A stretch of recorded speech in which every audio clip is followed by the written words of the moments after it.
In Pittsburgh, 3 firefighters die in the line of duty, bringing new urgency to the search for the cause of a mysterious blaze. 2 suspicious fires strike East Baltimore in the same week. Perplexed investigators try to draw a connection. To catch an arson suspect, investigators in Reno must rely on evidence from the crime scene. But what kind of clues could survive the 1400-degree inferno? When fire strikes, it's sudden, unexpected, and rampant, consuming almost everything in its path. But through forensics, arson investigators can piece together what's left and raise the truth from the ashes.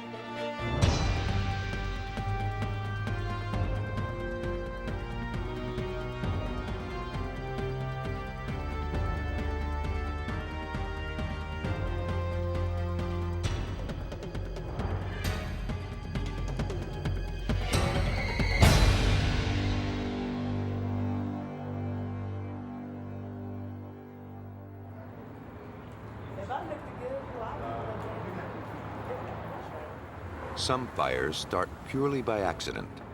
Others only seem that way. It's the investigator's job to tell the difference. In 1995, the urban landscape of East Baltimore was plagued by a series of mysterious fires.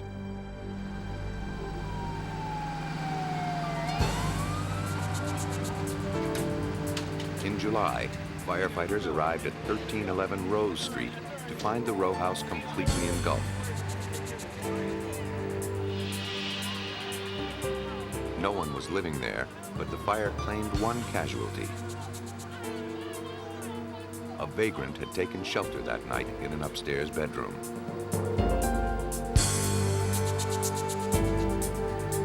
The intrusion cost him his life.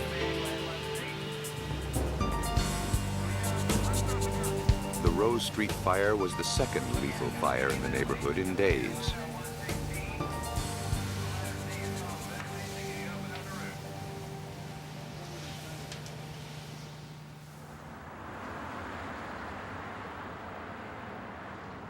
Less than a week earlier, neighbors reported a blast that tore apart a narrow building a few blocks away on Lombard Street.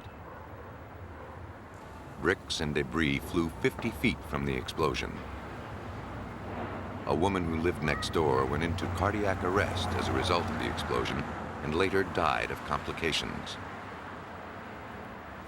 The Baltimore police and fire departments called in the Bureau of Alcohol, Tobacco, and Firearms to examine the suspicious fires. Agent James Tanda led the investigation for the ATF. This was a massive explosion.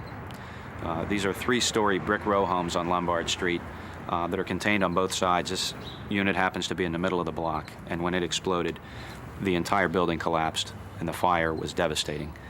If there was anybody else in there other than the arsonist that day, they would have never survived this. 2 suspicious fires, 2 structures reduced to rubble in the span of a few days. The ATF suspected they may have been connected to something bigger. Over the past few years, 13 fires in nearby buildings racked up more than $2 million in damage. I think it was just... Yeah, it was committed.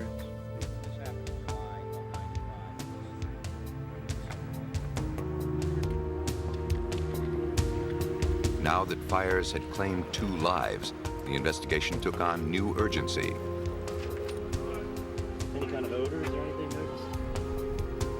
Fearing they were dealing with a serial arsonist, the ATF and the Baltimore Police Arson Squad sought to determine whether these blazes had been intentionally set and if any connection could be drawn between them. Baltimore arson investigator Mark Profili, a criminalist with the Baltimore Police, was assigned the case. People wonder oftentimes how you can take a bunch of rubble and find evidence, and we believe that fire doesn't destroy evidence, rather it creates it. So Bob, we're gonna need some shots in here. Okay. This is where the guy's body was found, Sal. The victim of the down. Rose Street fire succumbed to smoke inhalation in an upstairs bedroom. Face down on the floor, head toward the back door, the back window. But the fire had come from below and worked its way to the second floor.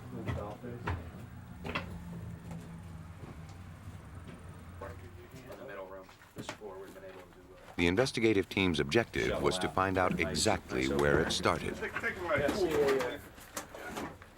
Fire always marks its path.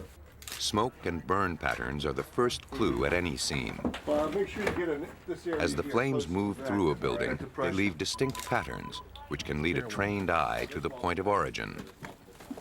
Oh, yeah. Yeah. Investigators need to know where a fire started before they can determine what caused it. Carpet. It was a big fire. Okay, yeah, you're ready. Ready for a new angle? Yeah. Point of origin is that area of the fire, the exact point where the three elements of a fire would come in together. That would be fuel, heat, and oxygen. And that would be the area, from a forensic standpoint, that we would look for the physical evidence of flammable liquid residues being poured. What investigators found when they examined the floor was a circular area that had been burned much deeper than the surrounding wood. The pattern suggested that this was the point of origin. One, I can even say this suggests the person taking the gasoline and The pouring wood it. had been soaked with a starting flammable liquid, an accelerant, at this spot. The hard edge burning, where the alligatoring effect of the wood stops, is a good area to collect samples. This sort of defines where the pour would start and finish. Also, the burn through and the tongue and grooves would show us that probably a flammable liquid was poured here.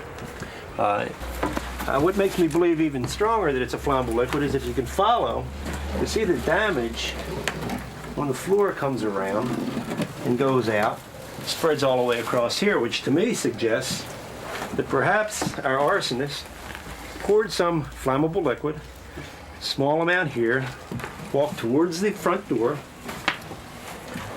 threw the flammable liquid in a large area, sets the can wherever, lights his match, and exits.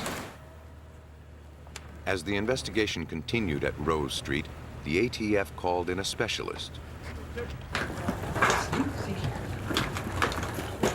Tipper, a dog trained to sniff out traces of accelerant, set to work. She helps investigators identify similarities between arson fires by locating where flammable liquid was poured.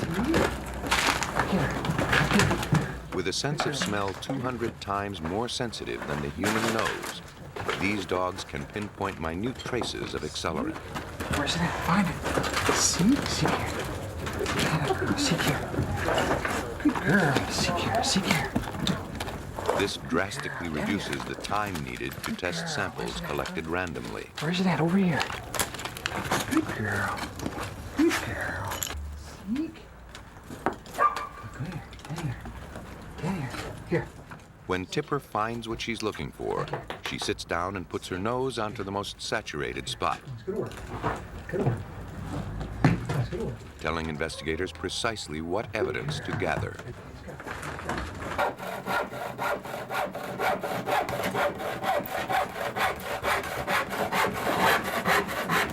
Samples are then collected for analysis. Okay. Fingers. Okay. Cut that up and fit her in the can. That's perfect. Accelerants ignite with devastating ease, but are reluctant to burn away. If the wood hasn't burned to ash, traces of the vapor will remain locked inside. Pine. This pine right now. Water from the fire hose actually seals it inside the material. In these scenes, we collected burned wood from the points of origin of the fires. We also collected any burned pieces of wood or clear pieces of wood that Tipper, the canine, hit on. Okay. Sections of wood are carved from the remains, placed into paint cans, and firmly sealed to prevent evaporation. Oddly, Tipper kept hitting on a portion of the hallway that didn't appear to have been affected by the fire.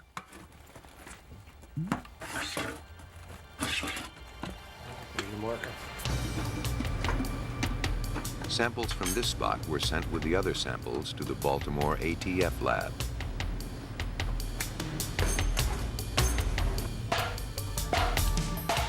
In the lab, evidence cans are pierced and a pipette filled with activated charcoal is inserted. If accelerant is present in the sample, it is absorbed by the charcoal as it vaporizes. The charcoal is then tested for any traces of accelerant. Analysis confirmed that gasoline had fueled the Rose Street fire. Samples collected throughout the house showed that it wasn't just splashed lightly about. The arsonist had probably thought that more gas meant a bigger blaze.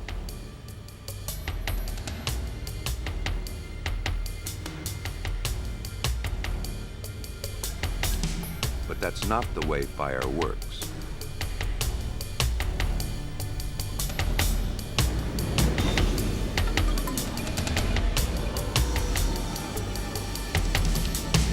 Though the arsonist had accomplished his goal, he was not an expert in the ways of fire. You have to have that fuel-air mixture correct for the fire to burn at its peak as best it could. And they just put too much gasoline in. They didn't have, maybe not enough windows open, maybe something, but they just had too much in here. One of the biggest clues was the unburned patch of floor found by Tipper. The ATF found traces of accelerant, but it was faint and far from where the blaze occurred. Show me. Someone had tried to torch this building before. Show me better.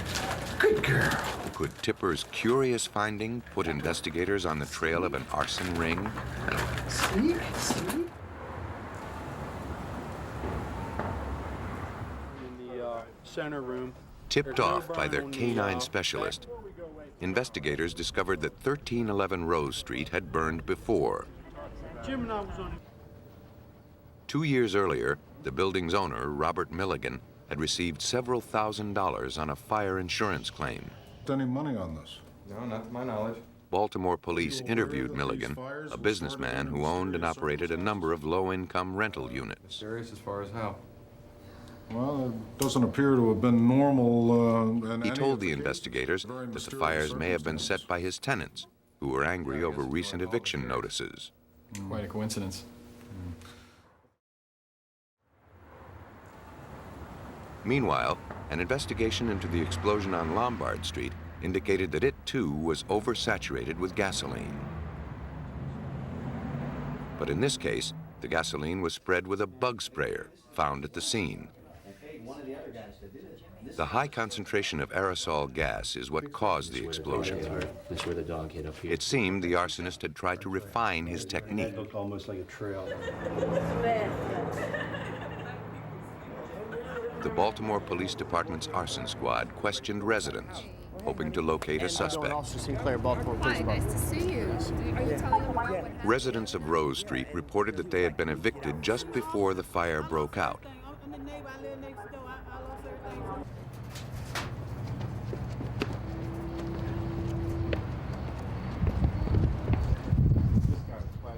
Neighbors near the Lombard Street explosion saw men moving furniture and files from an office in the doomed building, then moving in cheaper desks and cabinets.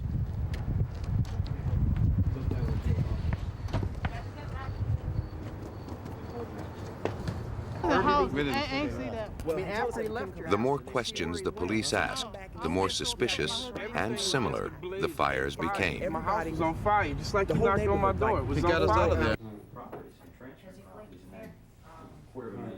Looking through fire department records, detectives learned that too much gasoline had also been used to start a fire on nearby Bradford Street in June 1995, on Gough Street in April 1995, and on Linwood Avenue in October 1994. Chances are they came all the way over to the... They were paid over 13 $30,000. similar arsons had occurred in a 2-mile radius in the past 2 years. 1300 Goff Street, which is a Every great fire Chinese fit the restaurant. same Everything profile. else falls in that Too much 2 gasoline mile poured in radius. the middle of the floor. From the time they did Goff Street, it was in April of '95, until Bradford Street was just 2 months. It was April to June. And then from Bradford Street to Rose Street was within days. They actually literally went from June 28th to July 1st to July 4th to July 10th. So in a 2-week period, they did 5 arsons and attempted to do 5 more. Besides their location and their fate, on the surface, the buildings had little in He common. died as well, and that's- They were owned by different people.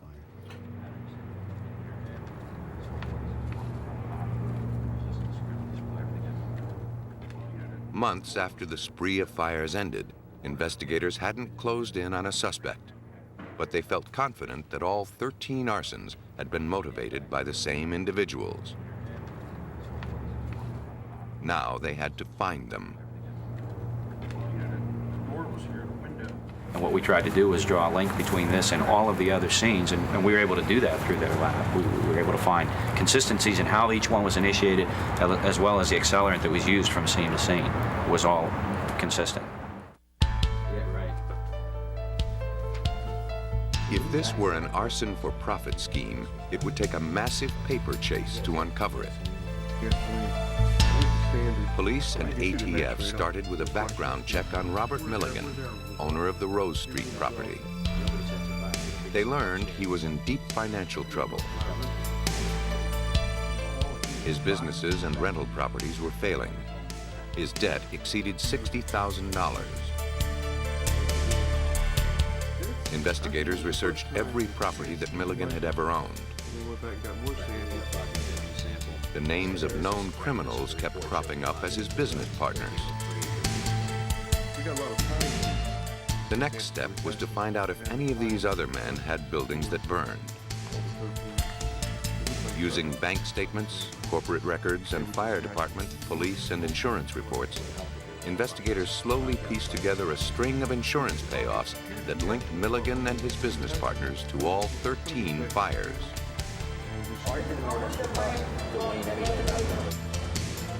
But who was actually striking the match?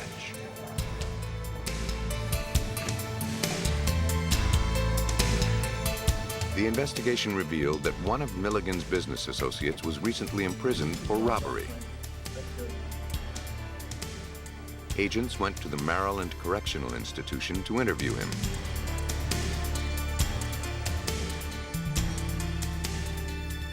In exchange for a reduced sentence, he admitted his involvement in the arson-for-profit scheme. He named another business associate, Paul Beber, as the torch. Beber had been injured in the Lombard Street explosion, he said.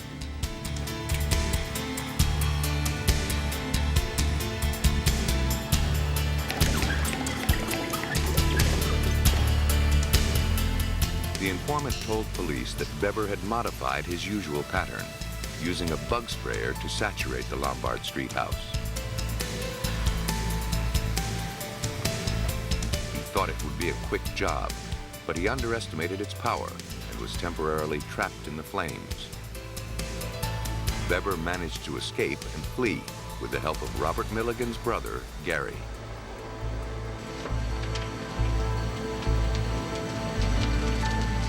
Crawled out of the rubble with 2nd and 3rd degree burns and crawled back through the alley to the awaiting getaway car. At that point, Gary Milligan then picked him up and took him back to his house where they tried to doctor him before he went to the emergency room. As soon as Beber was released from the hospital, he went into hiding. He was eventually flushed out, apprehended, and arrested. To the getaway vehicle. He was surprised, very surprised that he was caught, that it was over. He was very surprised. He had been running for so long and had led a life of crime since he was 16 years old, that at the age of 32 to be apprehended, knowing that he was charged now with arson, conspiracy, attempted murder, and a bunch of other crimes, he knew his life was essentially over. To close the case, the ATF had to find a way to link Robert Milligan to the arson scheme. A sting was set up. In this surveillance video, he's discussing the arson with his former business associate, who cooperated with authorities under condition of anonymity. Everything's cool, right? With me. Yeah. I mean, can you find out with Bundy if anybody knows anything about me, or if anybody's coming to see me? Listen to me carefully. They told Paul that they know that I'm the mastermind behind it all. It was all the ATF needed. We pay rent. We ain't going nowhere. I don't care. No. Police learned that Milligan hired men to evict his tenants a week before the Rose Street blaze. Don't believe them lies. Don't believe them lies. We ain't got to go nowhere. Once he was certain the house was clear, Weber set the fire. Milligan didn't count on a vagrant becoming trapped in the building. Milligan even had police on his payroll to ensure that his people would not be caught. But in the end, his arson-for-profit ring collapsed. In November of 1996, federal indictments charged Milligan and his 5 co-conspirators for their roles in one of the largest serial arson-for-profit cases in Maryland history. By April of 1997, all the defendants had pleaded guilty to arson, conspiracy, and federal firearms violations. The judge doled out stiff sentences, ranging from 17 to 24 years in federal prison. Milligan and his associates tried to cover their tracks, hoping that the power of the fire would destroy any link to them. But forensics had connected the 13 seemingly unrelated fires with the people who masterminded them. Had it not been for good police work and effective lab analysis, their elaborate arson ring might have never been exposed. Other arsonists are less methodical, but catching them can be equally challenging.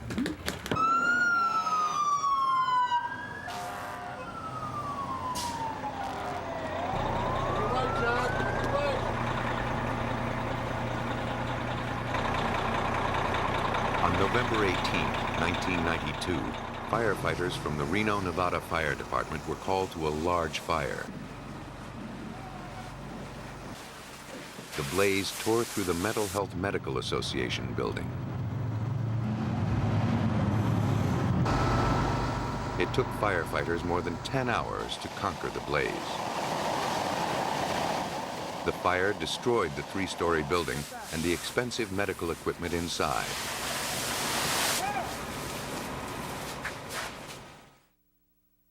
The intensity of the fire seemed suspicious. Forensic investigator William Stevenson was called in to photograph and examine the wreckage.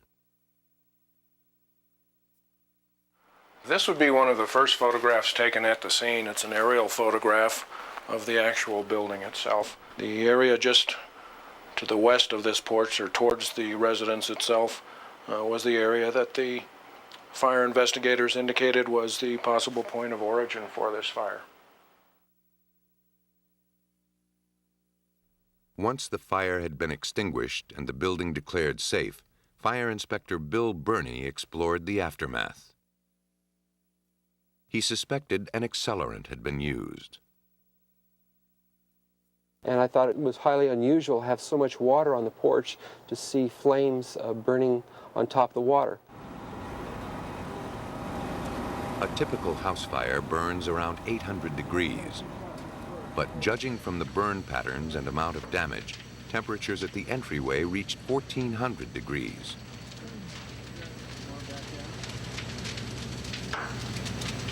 Neither an electrical fire nor spontaneous combustion from oily rags would have produced these patterns. They were clearly signs of an accelerant. They included a well-defined pore pattern and severe alligatoring, indications of intense heat in a short time. Burney and Stevenson looked for something to link the arsonist to the crime scene. Despite Stevenson's careful documentation of the fire damage, no compelling clues surfaced. The destructive capabilities of the fire had actually burned up a lot of evidence.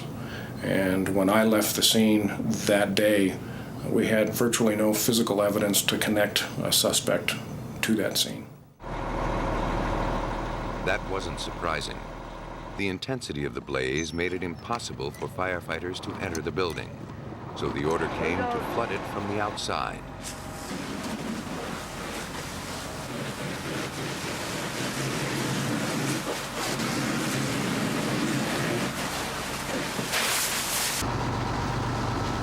After a 10-hour dousing with thousands of gallons of pressurized water, most of the accelerant had been washed away.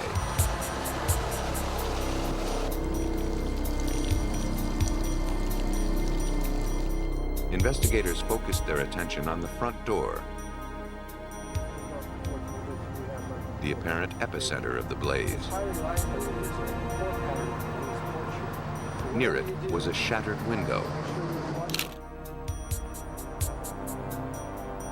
Bernie suspected that was where the arsonist poured the accelerant. I determined that the point of entry, how the fire was set, is the suspect used a flammable liquid container, probably a 2-gallon or 5-gallon gasoline, and broke a window and used this motion to pour gasoline through this window, therefore possibly cutting the back of their hand or some portion of their hands. If Bernie was correct, then whoever broke the window may have been cut in the process. Could the arsonist have left blood at the scene? It seemed unlikely. Even if he had been badly injured, the evidence would have been washed away or covered with grime. While the investigators scoured the building for clues, their big break came from across town.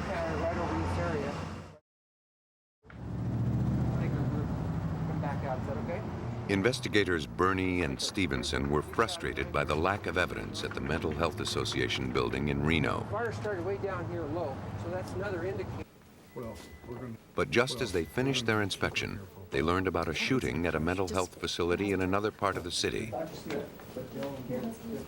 Doctors who had offices in the burned building also worked in this facility.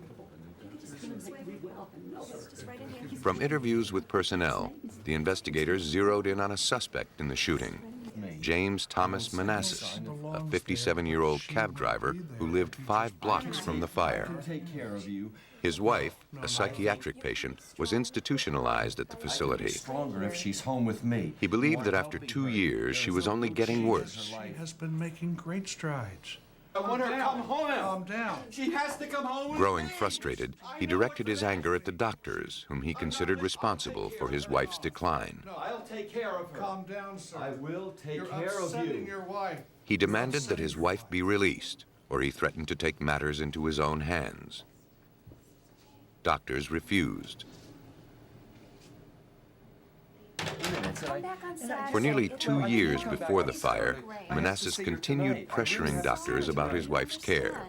I'm sorry, you cannot see her tonight. You know when visiting hours According to one of the psychiatrists, Manassas made death threats and promised to burn down the building. You understand. You know the rules. No, I would like to see my wife tonight. Everything all right, Dr. Keel? Waving that gun around. I wish I On could shoot November somebody else or 18th, not, but just it's 5 hours scary. after the arson at the mental health offices, someone had fired 2 shots through the windows of the mental health facility, wounding 2 doctors. Whoever fired the shots fled without being seen. From where you were standing, what did you see? Police decided to take a closer look at James Manassas. Standing in front of me.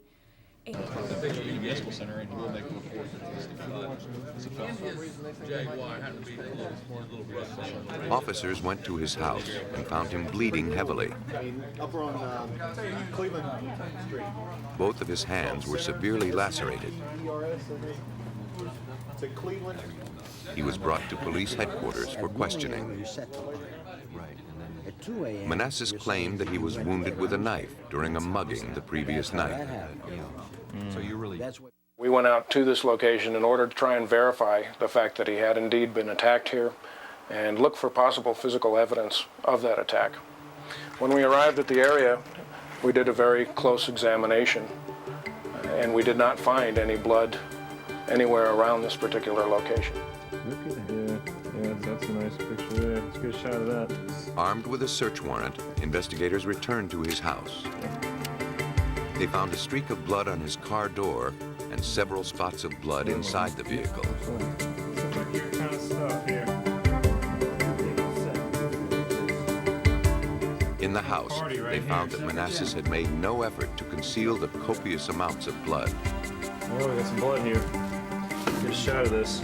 In the kitchen, they found blood at the bottom of a bucket.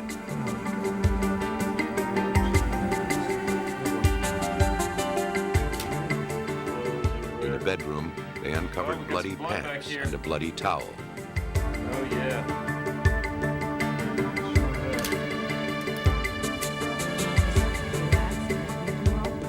Given his suspicious wounds, weak alibi, and ardent threats against the mental health care facilities, the police felt they had enough cause to arrest him. Bernie and Stevenson believed they had the arsonist in custody, but they knew that they didn't have the kind of physical evidence that would assure his conviction. There had been no eyewitnesses to the crime, and no accelerant was found on the suspect's clothing. But his wounds raised suspicions. In reality, Reno PD detectives believe that these lacerations were actually caused by the action of the broken window glass to his fingers at the fire at the point of origin. Set fire inside the building on his way out. The only physical evidence to connect him with the scene of the fire would be blood from his wounds, if it survived the inferno. Stevenson was familiar with a laboratory technique in which bloody fingerprints are baked to stabilize them. Was it possible that a viable droplet of blood had been preserved by the intense heat and survived the water and soot?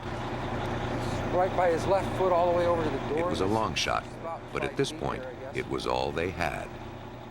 Because of all of the hundreds of thousands of gallons of water that had been used on that fire, the actual damage by the heat and flames, damage by the char and the residue, and the items falling from the ceiling and such, we were a bit skeptical as to whether we would find some blood evidence at that scene. If there was any blood at the scene, it would have been baked into the concrete. The investigators removed 6 inches of burned debris. Then they gently washed down the front porch. As layers of wreckage were moved, a series of brown droplets that appeared to be blood became visible. A marker was placed on each drop. The blood droplets led from the shattered glass down the porch steps. Not knowing how much of the blood would yield helpful information, they collected as much of it as they could.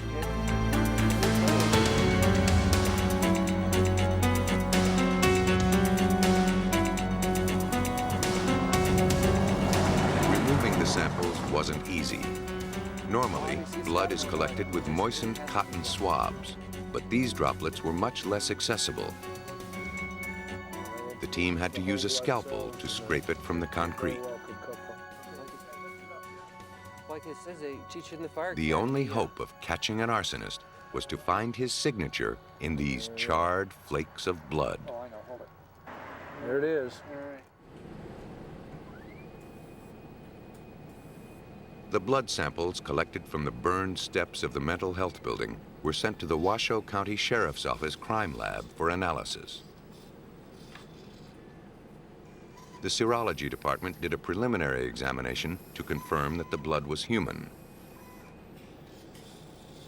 The specimens were then sent to criminalist Rene Romero to determine if viable DNA could be extracted from them.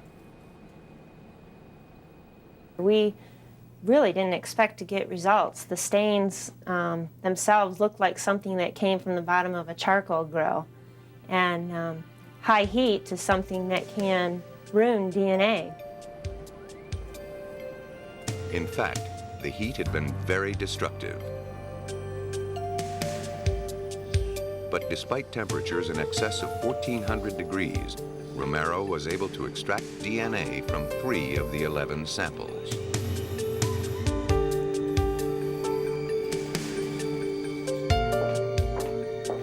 The next step in profiling the blood droplets was RFLP, the most complex DNA test. It's most often used when the sample is in bad condition or is too minute. By exposing the DNA to radiation and using a series of radioactive tags, a DNA profile can be determined. The test took 3 months to perform. The RFLP process worked on only 1 of the 3 DNA samples. The bar pattern it generated was then compared to that of the blood drawn from James Manassas. Now walk right out towards me, right in front of you. Was 1 in 500. Romero's statistics estimated that the frequency of this particular genetic pattern is 1 in 500,000. The population of Reno is just over 80,000. The slim but powerful DNA evidence had survived the crucible of a devastating fire and bound James Manassas to his hostile act.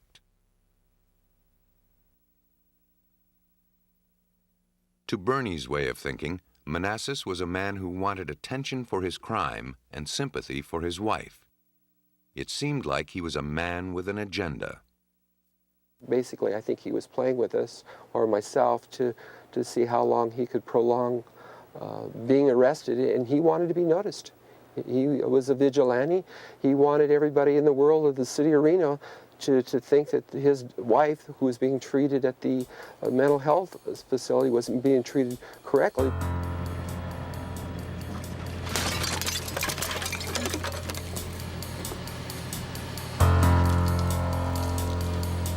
For his crime of arson and the shooting attack on the clinic, James Manassas received 76 years in jail. With a gallon of gasoline and a match, Manassas' stunt evolved into an enormously costly crime, totaling $4.5 million. Fortunately, the fire claimed no victims. The ultimate price is paid when fires turn fatal. Shortly after midnight on February 14, 1985, the Pittsburgh Fire Department was dispatched to 8361 Bryceland Street. Captain Thomas Brooks, firefighter Patricia Conroy, and firefighter Mark Colenda entered the house and made their way down a staircase to the basement. When the stairwell collapsed, they found themselves trapped with no apparent way out. The intense heat and blinding smoke prevented them from finding an exit. Their hose burned in half. Their radios failed. As the fire continued to rage, the oxygen in their tanks ran out. It took several hours to extinguish the blaze and evacuate the fallen firefighters from the incinerated home. Brooks, Conroy, and Colenda could not be revived. None of the Buckner family, who rented this house, were injured in the fire.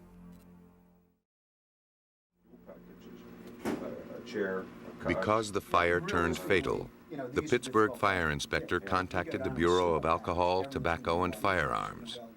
Special Agents Dan Bay and his partner Bill Petratus were assigned to the case. Anytime you have a situation where 3 firefighters die or a firefighter dies, it's a very high priority with ATF as far as the investigations go. They requested us in the early part of the investigation, actually right after the fire, to make a determination on the cause of the fire. The agents tried to discover how these firefighters had died. The house, typical of the Pittsburgh area, appeared to be 2 stories from the front, but was actually 4 stories, built into a hill. This layout contributed to the firefighters' disorientation, they failed to notice their passage to safety. They didn't realize that this door could be opened. They thought it was a dead-end closet, so this access was blocked. Their exit route, following the route they used to come in, was blocked because of the collapse.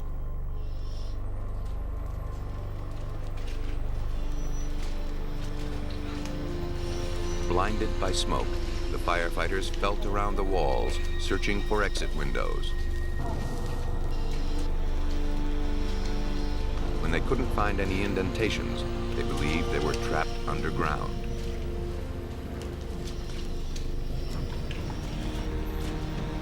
What they couldn't know, as their air supplies dwindled, was that the room had several windows, but they had been weatherproofed and covered with heavy plexiglass.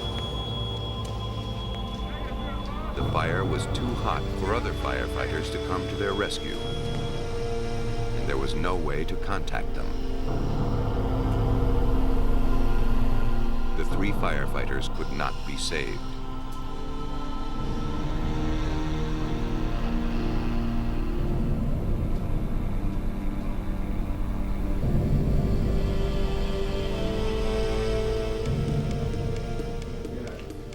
Investigators now had to determine how the fire started. ATF agents surveyed the wreckage. The majority of it was in the basement and attic. This suggested that the fire began in the basement. Then, having extinguished all combustible materials on that level, leapt up to the attic through the spaces between the walls. The absence of frayed wires or damage to the inside of the washer, dryer, water heater, or furnace dispelled the theory that the fire could have been sparked by an electrical glitch. A pile of charred laundry sat in the middle of the soaked floor. When investigators turned their attention upwards, they noticed an odd burn pattern directly above the burned laundry. The marks aroused the suspicions of investigator Dan Petratus. The joists of the ceiling were burned out in a circular pattern that was probably about 12 feet in diameter. That is unusual. So that was one of our early indicators that something occurred in the basement that wasn't typical of a naturally occurring fire. To understand the fire's progression, the ATF team relied on a series of mathematical formulas. By plugging the values for burning textiles into the formula, Petratus determined that a pile of laundry of that size would generate 176 kilowatts of energy. Got anything to seal this with? Yeah, probably 12-foot drop-off. That figure was then factored into a flame height formula. This is a shot down that stairwell. It calculated that the maximum flame height would be only 2.5 feet.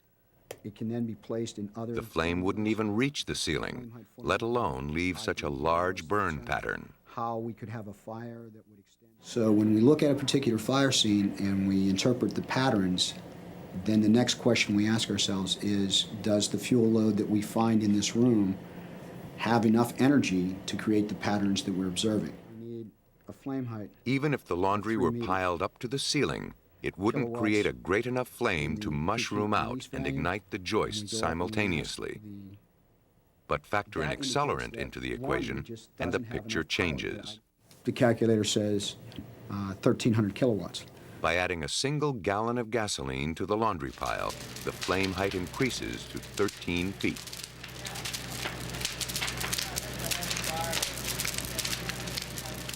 This model fit the burn pattern on the ceilings and the joists. There was no way that a laundry pile could fuel a fire powerful enough to burn the ceiling unless it had been enhanced with an accelerant.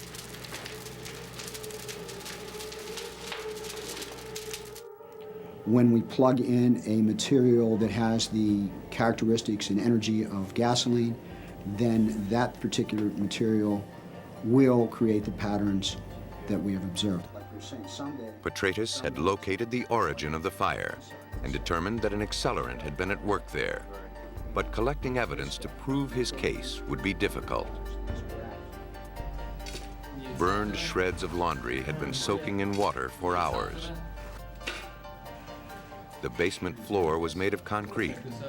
Because it's non-flammable, it doesn't yield a discernible pour pattern. That's enough. Why don't you get that back to the lab? If this case were to be solved, the story would be told in the lab.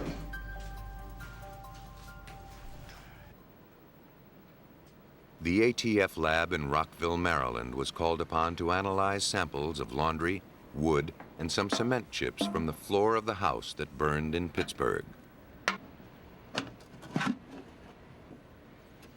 Forensic chemist William Kennard examined the debris from the fire for traces of accelerant. When a fireman sends us some debris, and he's looking for an accelerating compound, and he petitions us to try to find this accelerating compound from the debris that he sent in. So we use the charcoal strip method. The test involves the insertion of a charcoal-coated strip into the canister, held in place by a magnet.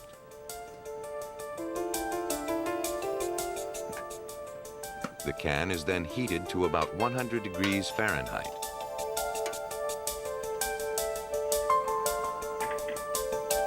If hydrocarbon molecules, the main compound of accelerants, are present, they are captured by the charcoal. The strip is dissolved in carbon disulfide, and the resulting solution is injected into a gas chromatograph. The instrument displays a chemical profile of the substance. Kennard then compares the pattern of peaks and valleys to a standard for evaporated gasoline. If the patterns match, gasoline is present on the sample.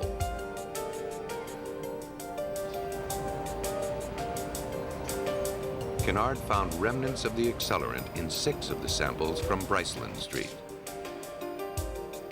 His identification of gasoline in the pile of laundry corroborated the scenario of arson. A fire started when a pile of laundry on the basement floor had been doused with gasoline and ignited. Now, the investigation focused on finding out who did it and why. And your name? The ATF first questioned the homeowner, but he had nothing to gain by the destruction of his home.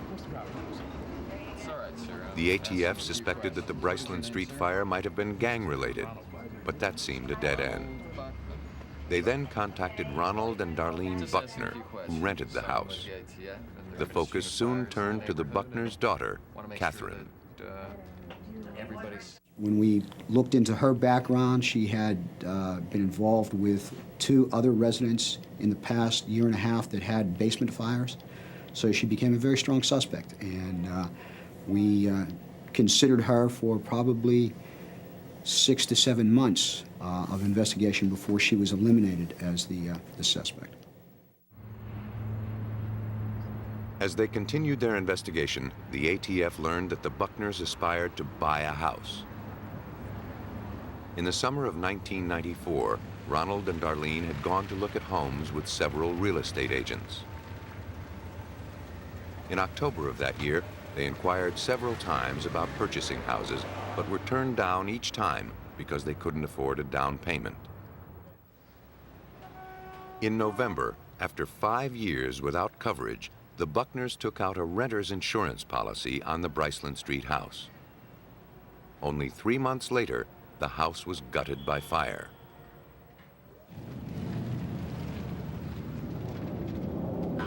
The insurance company paid $20,000 on their claim. What the company failed to notice was that the day after the fire, the Buckners resumed their house hunting with new enthusiasm. As soon as they received a check from the insurance company, they put a down payment on a new house, one that they'd been eyeing since the previous year. A motive was taking shape. Investigators grew increasingly suspicious of Darlene Buckner and her son, Gregory Brown. Darlene said that on the night of the fire, she and Gregory had gone grocery shopping. They returned to find her house engulfed in flames. Yet neighbors had seen Gregory Brown standing outside his home, watching it burn. even before emergency crews were on the scene. Another neighbor had seen Darlene driving her car near the grocery store alone that night. Shortly after the fire, Gregory had been arrested on drug charges. He had served 90 days.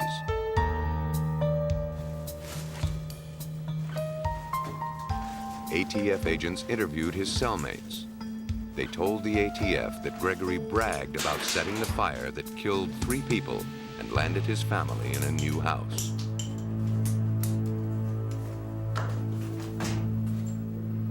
Actually showing that the temperature... The ATF filed charges against Gregory Brown and Darlene Buckner.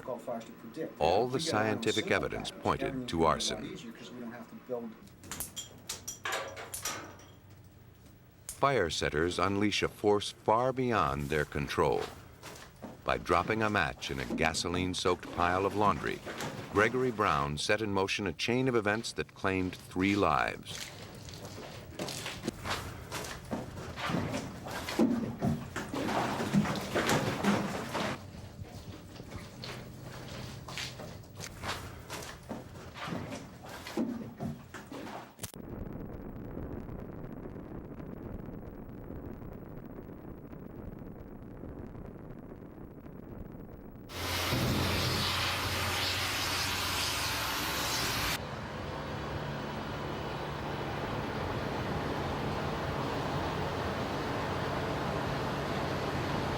The jury found Gregory Brown guilty of 3 counts of second-degree murder, 2 counts of arson, and insurance fraud.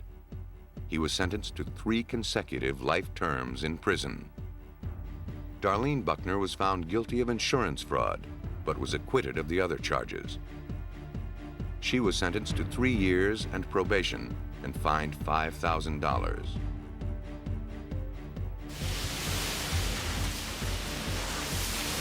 Defying the arsonist's intentions, a history of the crime is forever etched in the scorched and blistered rubble left behind.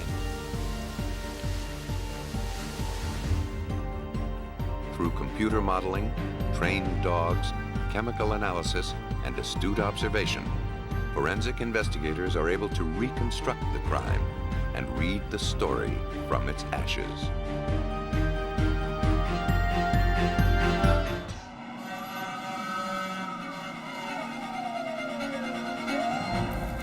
A deadly house fire in Boise, Idaho claims the lives of a father and his 2 young stepchildren. As investigators sift through the ashes for answers, they uncover evidence that the blaze was no accident.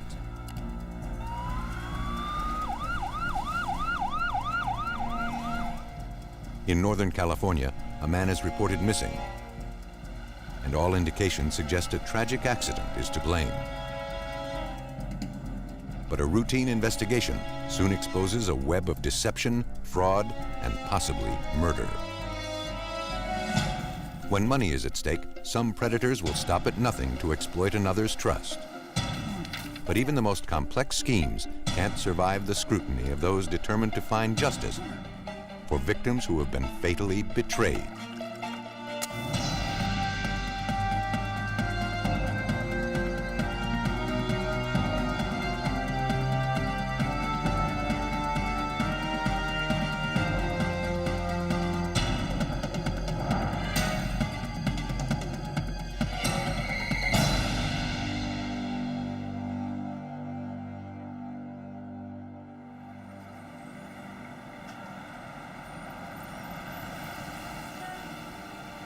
Nestled in the western foothills of the Rocky Mountains, Ada County, Idaho is home to the state capital of Boise.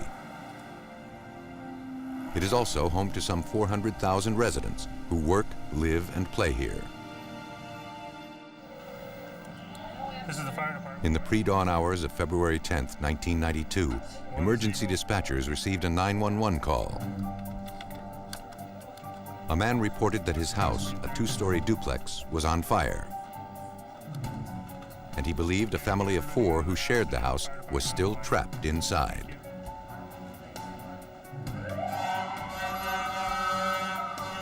Within minutes, firefighters and emergency units from the surrounding area responded to the call.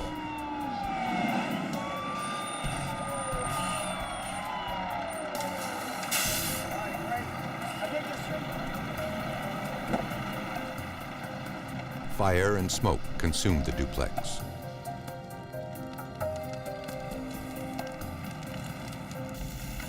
Firefighters struggled to bring the first floor blaze under control.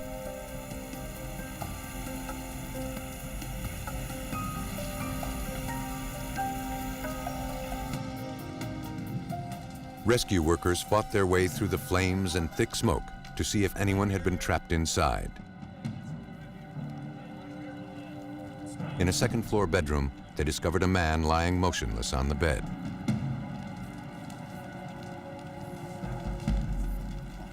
A young girl was found on the floor a few feet away.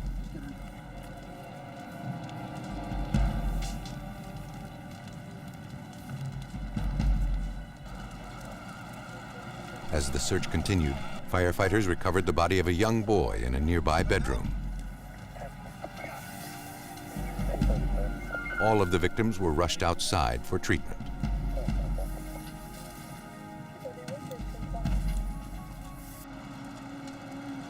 But despite the rescue workers' efforts, all 3 were pronounced dead at the scene. The man who lived in the separate residence inside the duplex told police that around 4 a.m. he was awakened by his smoke alarm. He tried to wake up the other family, but got no response. He identified the victims as 34-year-old Randy Rowe and his 2 stepchildren. He didn't know the whereabouts of the children's mother, Robin Rowe, who also lived at the residence. Then, 2 women arrived at the scene. One identified herself as Robin Rowe. Visibly shaken by the news, emergency workers escorted the young mother away from the house.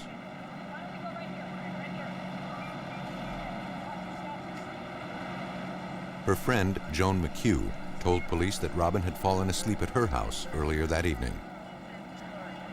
Robin had awakened her just a short while earlier and wanted to return home. She had a premonition that something bad had happened to her family. All of the victims' bodies were removed from the scene and transported to the medical examiner's office for autopsy.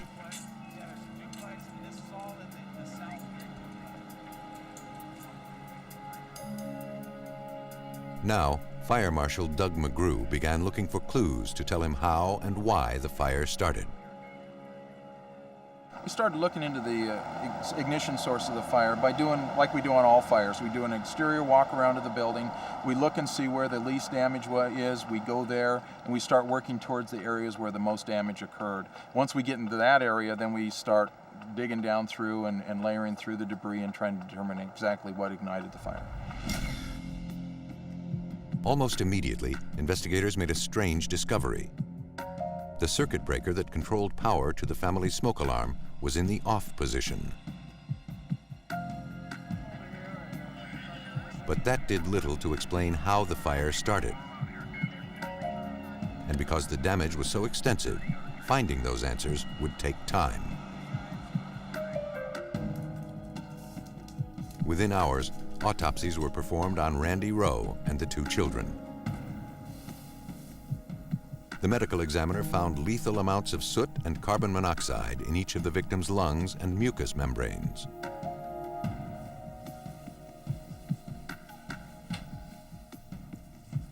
He concluded that all 3 had died as a result of smoke inhalation caused by the fire. As the search for the fire's cause continued into the morning hours, arson investigators sifting through the ashes made a troubling find.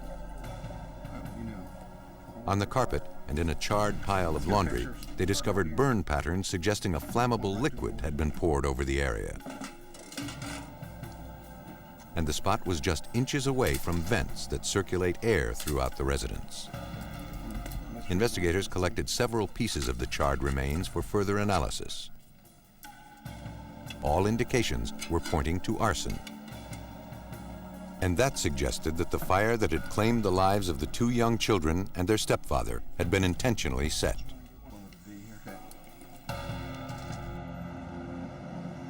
To find out, State Fire Marshal Don Dillard delivered the charred samples collected from the house to the Idaho State Police Crime Lab, located in Pocatello. By comparing a burned sample believed to contain an accelerant to one that was untouched by the fire, he hoped criminologists could find answers.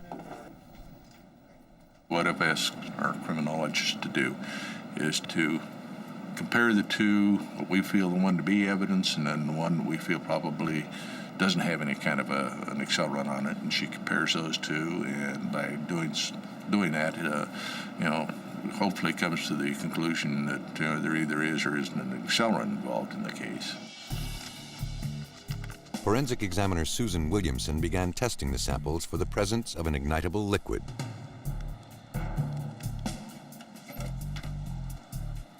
First, Williamson inserts a strip of charcoal ribbon in the sealed cans that contain the charred samples. Then, the can is placed in a chamber and heated for several hours. If any flammable substance is present, the heat will turn it into vapor, which will then be absorbed by the charcoal strip. Once the evidence has been heated, the charcoal strip is removed from the can.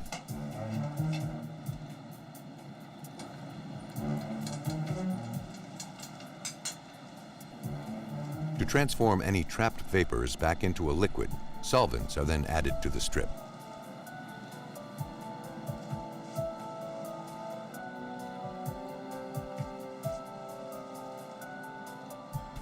The resulting liquid is then subjected to sophisticated detection equipment that measures for the presence of known flammable substances.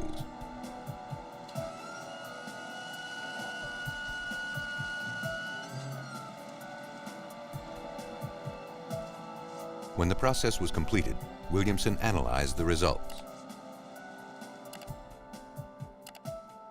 One of the samples contained an ignitable liquid. And in this case, I identified a heavy petroleum distillate. And heavy petroleum distillates include things like kerosene, number 2 and number 1 diesel fuel, and fuel, heating fuel oil, and so forth. The analysis had exposed the deadly fire as an act of arson. And more disturbing, it had exposed a triple homicide. Forensic examiners had exposed a house fire in Ada County, Idaho that had claimed 3 lives as a triple murder.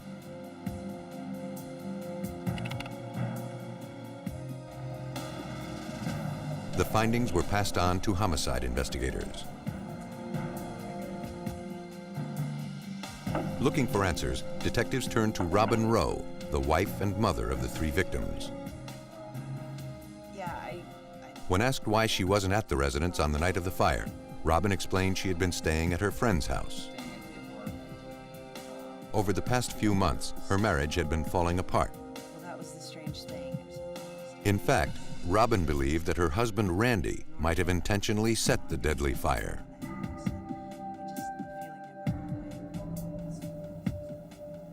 She said that recently, Randy had become increasingly abusive toward her. The smallest things would set him off, and he couldn't seem to control his anger, even in front of the children. Robin claimed that on one occasion, Randy had struck her so hard she was forced to go to the hospital. Several hours before the fire, Randy had called her at her friend's house and demanded that she come home. When she refused, he threatened that she would never see him or her children again. Though it appeared Randy Rowe had made good on his threats, the story troubled veteran detective Gary Rainey. Any parent is protective over their children, and had he been this abusive parent, any reasonable spouse would have wanted to remove the kids from that situation. Her story was that he was only abusive with her and not with the kids. That's not the norm, and certainly in law enforcement we recognize that abusive personality, that violent personality, the anger control problems is not going to just be focused on one particular person, especially with those pre-teen age kids who sometimes anger parents pretty easily. With their suspicions raised, police wanted to learn more about the Rose marriage and corroborate Robin's alibi.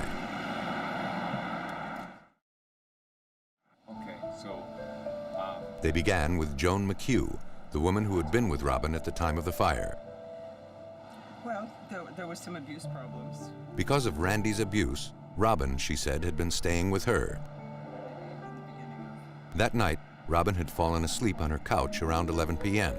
And then, Joan went to bed a short while later and never heard anything to suggest Robin ever left the apartment. Joan had no doubt that Robin was a victim of domestic violence. And she said that it had been going on for quite a while, but she had never said anything to anyone. And it just seemed to escalate over a period of, I don't know, about 4 or 5 weeks. And a few times she came here, 10 or 11 o'clock with the children, because they were escaping from Randy. The information gave Robin Rowe a solid alibi for the time of the 3 deaths. And the result of the forensic analysis had made it plausible that Randy Rowe had in fact killed himself and his 2 stepchildren in a vengeful act of rage. But that theory would not go unchallenged. I learned that there had been some domestic violence going on.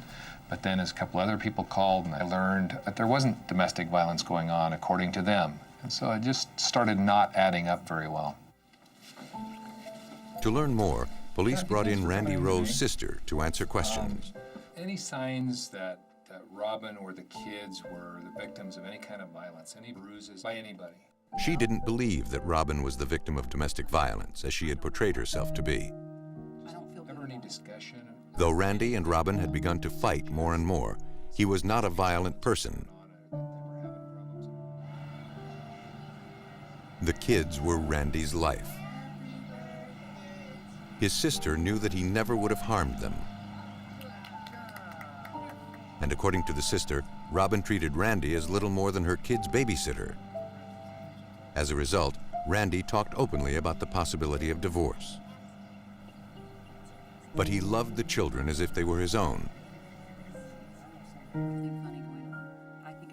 And the kids made it clear that they didn't want Randy to go. The children had, at one time, reportedly told Robin that they wanted to stay with Randy and not go with her. And of course, they were Robin's natural children and not Randy's. To resolve all of the conflicting information about the couple, investigators decided to take a closer look into Robin Rowe's background. What they found was shocking. According to records, Robin had tragically lost a son nearly 15 years earlier. Her 6-year-old boy had died in a suspicious fire at her California home. Arson investigators were never able to determine a cause of the fire. But for Idaho police, the similarities between the tragedies had to be more than coincidental. Robin Rowe was now emerging as the prime suspect in the deaths of her husband and 2 children. But with an airtight alibi and no obvious motive to explain such an unthinkable crime, police knew that proving it would not be easy. Police in Ada County, Idaho, struggled to find answers in a deadly house fire that had claimed 3 lives. Robin Rowe, the wife and mother of the victims, had an airtight alibi for the night of the murders. But all of the evidence was pointing to her as the prime suspect.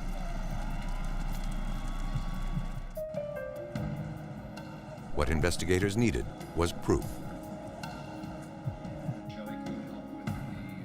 Looking for potential clues, they began reviewing statements made by Robin's friends and family. Husband's kids. They found that one friend had stated that a few days prior to the fire, Robin had mentioned that she had rented a storage unit and had taken some of her belongings there. The timing of the rental was too close to the murders for police to ignore. Detective Gary Rainey followed up on the lead. Soon, he was able to locate the unit that Robin had rented. With a warrant in hand, investigators were dispatched to the storage unit. There, they found boxes of personal papers belonging to Robin.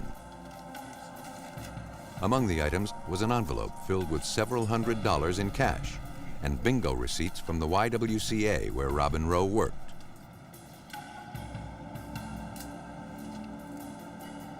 Police also collected several life insurance policies taken out on Robin Rowe's husband and her 2 children. Robin was listed as the sole beneficiary on all of the policies, and she stood to gain more than $275,000 from the 3 deaths. It was powerful circumstantial evidence of murder. One of the most disturbing facts being that she took out the last 2 policies. She already had multiple policies, but Robin took out the last 2 policies on the children January 24th, and the fire was February 10th. Still, it wasn't enough to take Robin Rowe into custody. Police began interviewing Robin's co-workers at the YWCA. The manager was surprised to learn that cash and receipts had been found in the storage facility. Robin had reported that proceeds from the Y's last bingo game had been destroyed in the house fire that killed her family. Though authorities lacked hard physical evidence of murder, they now had proof of embezzlement. The prime suspect in the triple homicide investigation was placed under arrest and charged with grand theft.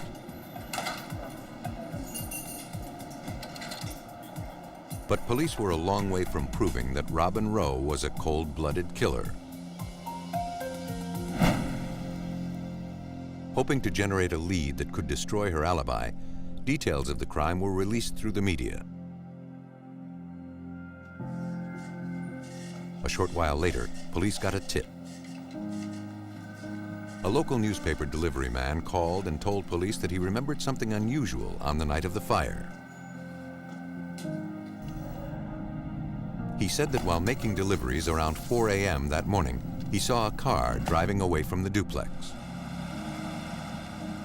He wasn't sure of the make of the car, but he described it as a late model 4-door with rectangular taillights.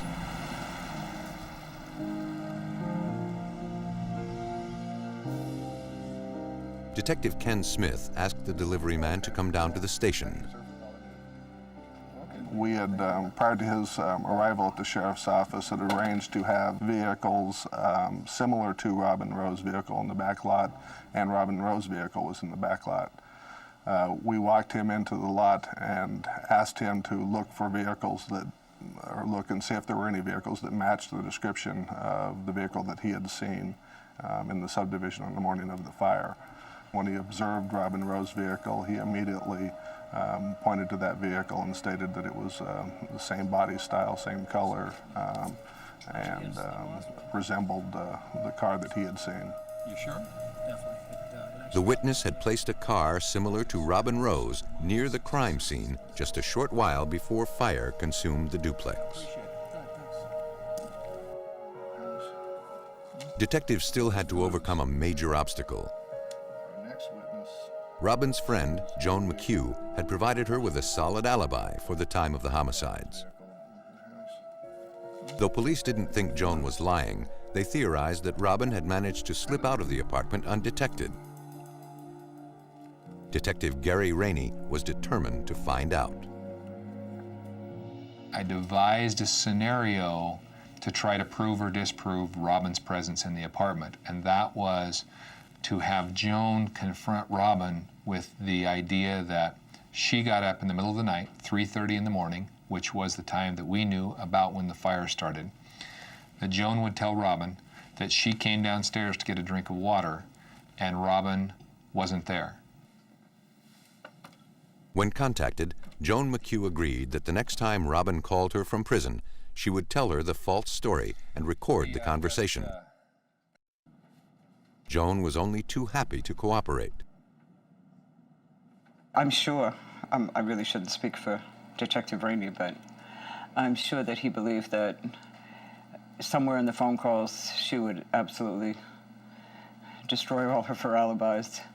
And I just knew that she was going to explain everything and he was going to feel like a fool because she was innocent. There is no way a mother kills her children.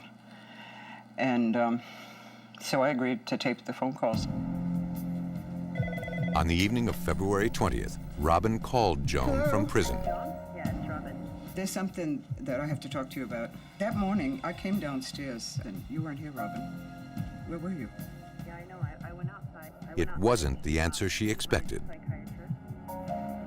Robin repeated her story that at around 3:30 a.m., she was awakened by a strange premonition that something bad had happened to her family. But now, she added that she then contacted a psychiatrist and left the apartment to speak with her for over an hour. On tape, Robin had destroyed her alibi. Joan McHugh was devastated. It was terrible. And I didn't know what to do after. It was on a tape recording. And it was like, you know, do I call Gary or do I just take this thing and throw it in the trash and no one will ever know? But I would have known. And it probably sounds dramatic, but Randy and the children deserve better than that. So I called Gary. Police finally had enough evidence to charge Robin Rowe with 3 counts of first-degree murder. Based on the evidence, detectives believe that in the early morning hours of February 10th, Robin Rowe slipped out of her friend's house and returned to her own home. She turned off power to the smoke alarm.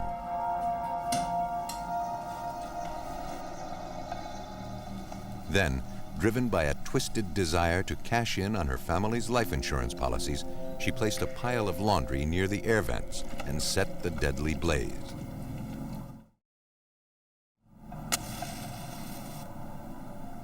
After murdering her husband and 2 children, Robin calmly returned to Joan McHugh's house to establish her alibi. Psychological experts have described to me that it's simply a balance in her mind of what she personally is better off with, a husband and 2 children, or the proceeds of life insurance policies and the opportunity to move to a new state, and that she simply weighed those 2 things and decided that the money and the new life was what she wanted today.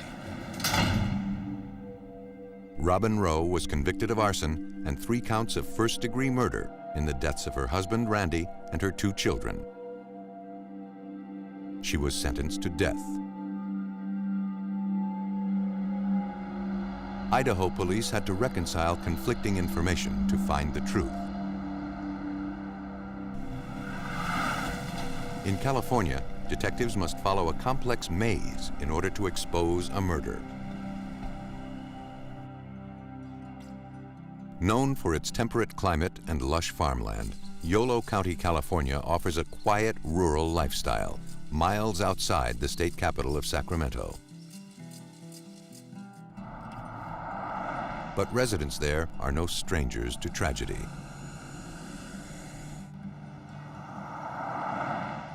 On the morning of February 5th, 1997, 911 dispatchers at the Yolo County Sheriff's Department received a call from a concerned mother. Do you have a responsible on that?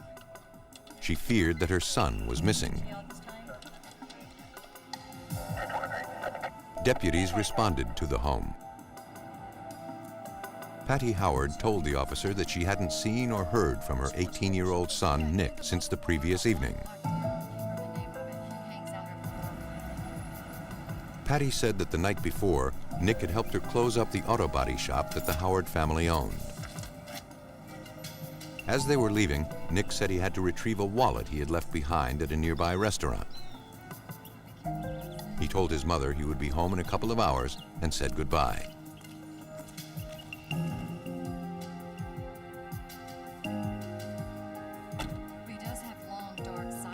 But around midnight, Nick called and left a message on the answering machine. He said he was having car problems and was running late. But he never made it home that night. The family was very close, and it was completely out of character for Nick not to call and check in. Missing teenagers often turn up within a few days. But for Yolo County Detective Larry Cecchetini, Nick Howard didn't seem to fit the profile of a typical runaway. This is probably one of the closest knit families that I've ever seen. They just, from all indications, they were a very close, very loving family. For Nick to call and not come home was just something that had never happened before. Investigators feared the teenager's car troubles had led to an accident. Police, friends, and family retraced his usual route. But after 2 days, the search had turned up nothing. Then, 2 men out on the search flagged down a patrol car near the banks of the Sacramento River. They had discovered tire tracks that led from the shoulder of the road down toward the riverbank. Right down up here? Right over here. Why do you think these are Nick's? Figured nobody else would be laying those tracks down there. I don't know. One of the men, 42-year-old Ralph Marcus, said he was a close friend of the Howard family. Charles 22, I think we have a 972 that went over the cliff. If you could start dark. 10-4. Ralph said that he and his associate, Jake Stanton, were out looking for Nick when they came upon the tracks.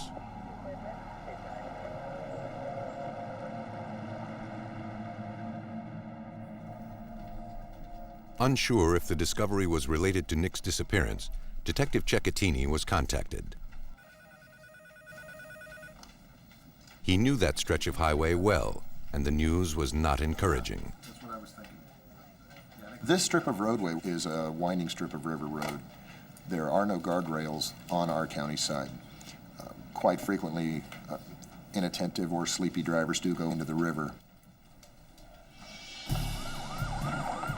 Search and rescue units from the Yolo County Sheriff's Department and officers from the California Highway Patrol responded to the scene.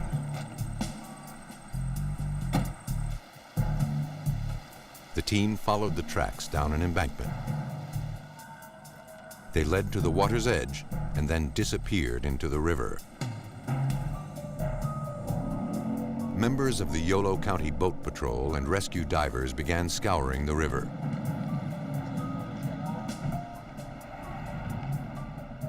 After several hours of searching, divers signaled they had found something. 16 feet below the surface, they had discovered a vehicle resting on the riverbed.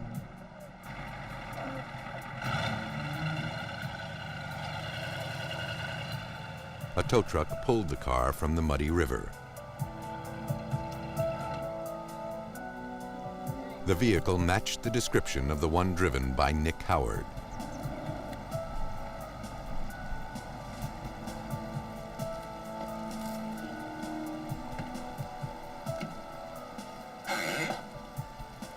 A wallet recovered from the passenger seat contained the driver's license of the missing teenager. Examiners began searching the vehicle for clues.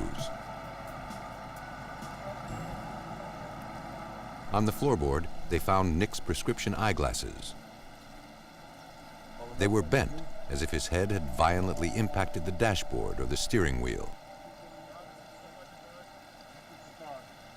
Then, police noticed that a film of oil coated the vehicle's interior. It appeared to have come from an opened container of motor oil located in the back seat. The vehicle was towed to a police impound lot for a more thorough examination. Officers and divers from the boat patrol continued searching the area for any signs of Nick Howard. But there was no trace of the teenager.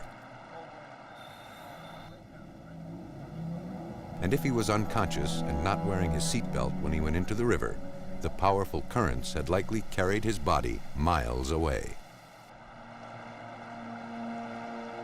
With so many unanswered questions, police looked for clues to explain the accident. But aside from the tire tracks at the side of the road, little else was found. Usually if the vehicle went into the water at a high rate of speed, you're going to have a lot of broken rocks, you're going to have debris, possibly some skid marks, some significant physical evidence.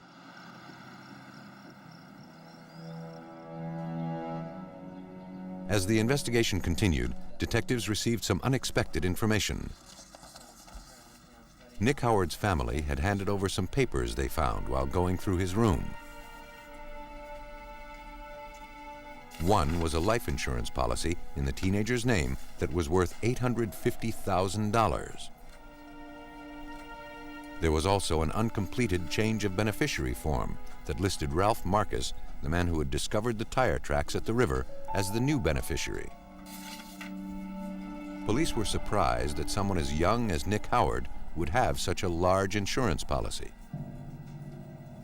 Essentially, he was spending a quarter of his monthly income on a life insurance policy, which struck us as odd. It's not something that, life insurance just isn't something that an 18-year-old thinks about, especially when it costs that amount of money. Why don't you have a seat right there? And that wasn't the only troubling news. An acquaintance of Nick Howard's came forward with information. Tell me about Nick's life insurance. He believed that Nick was alive and well. Recently, he said, the teenager had boasted that his life insurance policy would make him a millionaire. He had this big policy. All he had to do was fake his own death, disappear, and then have Ralph Marcus collect on the policy.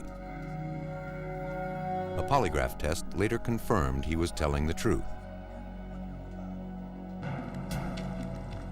The frantic search for a missing teenager had taken an unexpected turn.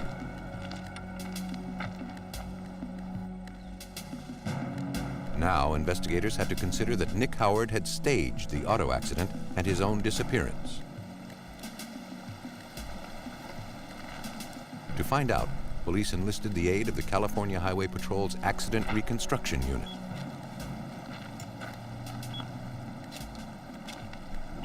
Using the tire tracks found by the side of the road as his guide, investigator Steve Walker surveyed the scene. Detailed measurements indicated that the car had left the road at a 45-degree angle, and there was no evidence of vaulting or bouncing onto the shoulder. That suggested the car was traveling no faster than 14 miles per hour when it left the road.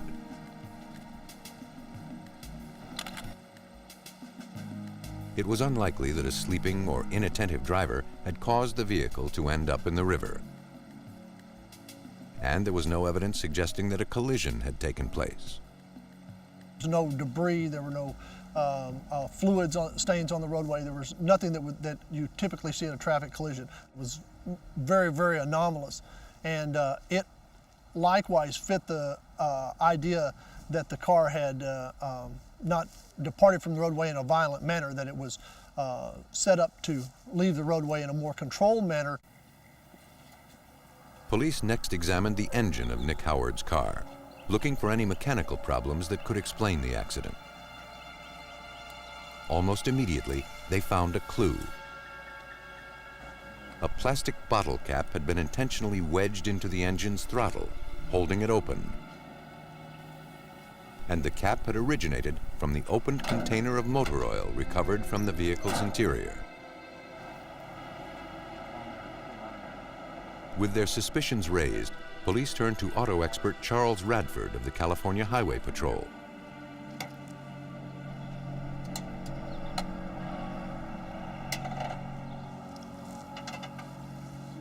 To determine the significance of the findings, he conducted an experiment. He wedged the cap into the throttle of a car with a similar manual transmission engine. He put the car in gear and then turned on the ignition.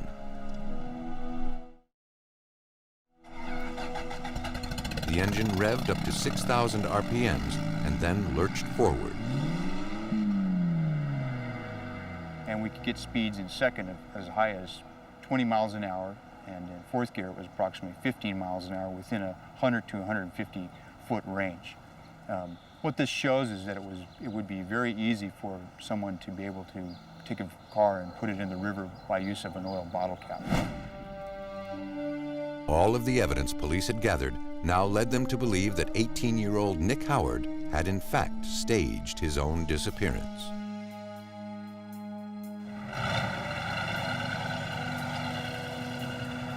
And now he was wanted for questioning in the elaborate insurance fraud scheme. But so far, all efforts to locate the teenager had turned up nothing. Police in Yolo County, California continued their search for 18-year-old Nick Howard. While looking for answers, they uncovered evidence suggesting the teenager and his friend, Ralph Marcus, had staged the disappearance. It appeared to be an elaborate scam to collect on a life insurance policy worth $850,000. But with Nick Howard's whereabouts uncertain, police turned their focus to Ralph Marcus, the beneficiary of the insurance policy. A background check on the 42-year-old heightened Detective Larry Cecchetini's suspicions that the disappearance was in fact a hoax and that Ralph Marcus was somehow involved. Ralph Marcus had done thefts, identity scams, insurance fraud, bankruptcy fraud. He was a drug runner. Under questioning, Ralph Marcus denied any involvement in Nick's disappearance. And he knew nothing about any insurance scams. Tell me about your relationship with Nick. Ralph said he had been a friend of the Howard family for years. Nick was like a godson to him. He was shocked to learn that he was the beneficiary of Nick's life insurance policy. Ralph said he wasn't interested in the money. Police sensed he was lying. But with no hard evidence, they had no choice but to release him. The investigation was going nowhere. Then, on February 25th, 1997, 3 weeks after Nick Howard disappeared, Yolo County Police got a break.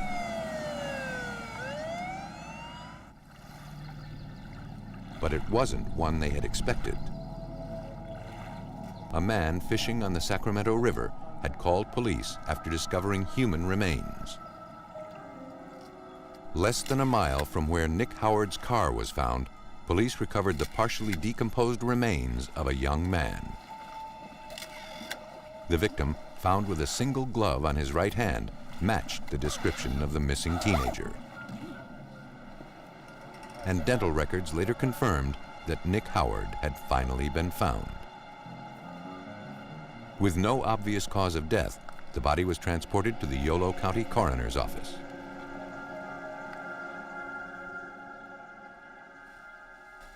There, forensic pathologist Dr. Brian Peterson began looking for answers. Here's some pictures of the body, how we found them on scene.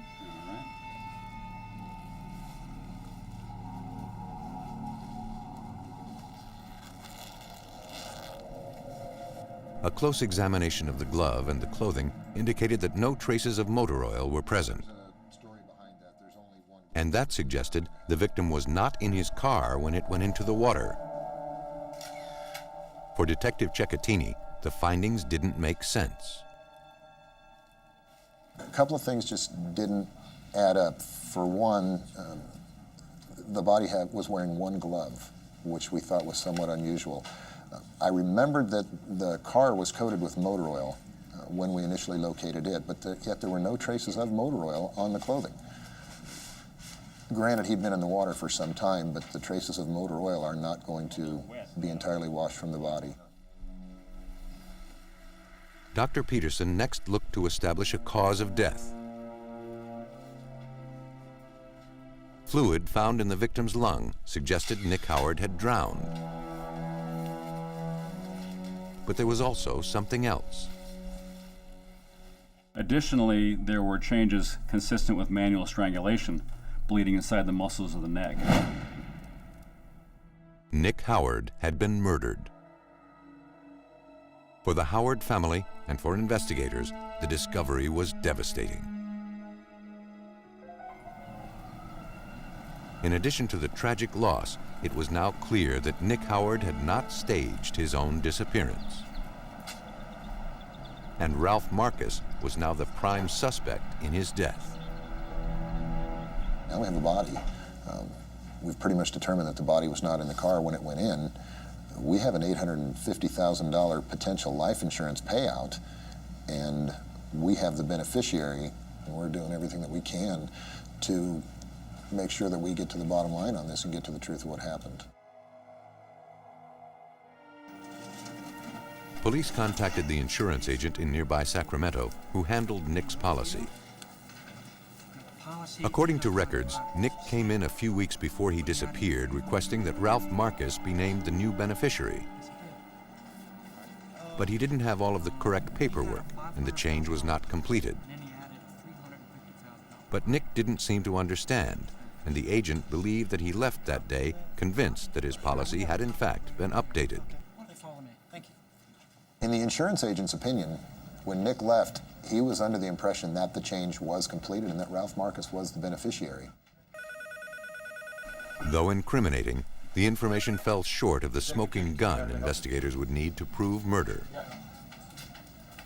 Then they got a break. A witness asked Detective Cecchetini to meet him at a pier on the Sacramento River. Jake Stanton, the man who was with Ralph Marcus when the tire tracks were discovered at the river, believed he had important information about the case. Jake said that shortly after Nick went missing, Ralph had asked for his help in searching for the teenager. While driving along the Sacramento River, Ralph pulled up to the pier. He said it was one of Nick's favorite spots. As they searched the area, Jake saw Ralph Marcus walk to the end of the pier toward a black glove. As Jake turns around, he sees Ralph ditch the glove off the top of the pier. Before Jake even says anything, Ralph mentions to him, "I was trying to get the glove." Detectives showed Jake the black glove recovered from Nick Howard's body. You ever see anything that looks like this? He was certain it was identical to the one Marcus had kicked off the pier. Jake was adamant about the fact that Ralph was trying to kick the glove off so that it could not be recovered. The significance of this is that we had never told anybody that when Nick was found, he was wearing one glove. The information brought police one step closer to proving that Ralph Marcus had murdered 18-year-old Nick Howard. But so far, all of the evidence was circumstantial. Police in Yolo County, California were now certain that 18-year-old Nick Howard had been murdered for his life insurance policy, worth $850,000. All of the evidence suggested that Ralph Marcus, the beneficiary of the policy, was responsible.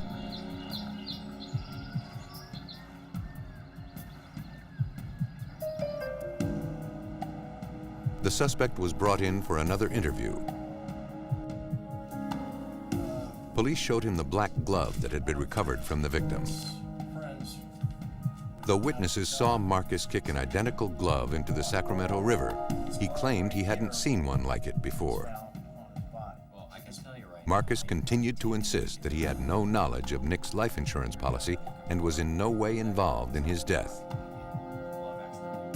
He pointed to the fact that he had gone to great lengths to help find Nick after he disappeared.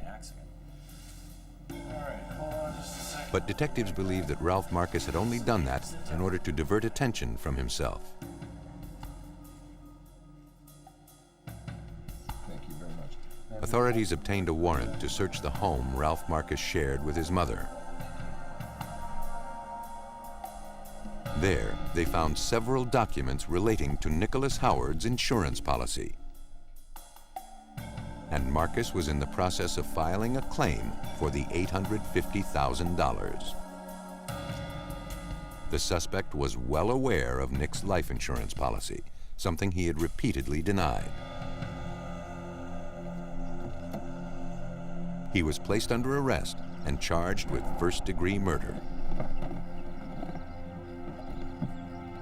Police believe that Ralph Marcus was able to get 18-year-old Nick Howard to agree to stage his own death after making him the beneficiary of his life insurance policy.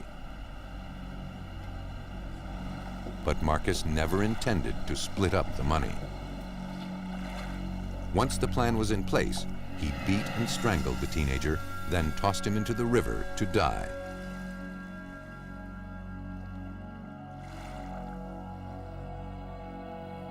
After placing the teenager's wallet and glasses inside the vehicle, Marcus rigged the engine of Nick's car with an oil cap and sent the vehicle into the water, hoping his death would appear as an accident.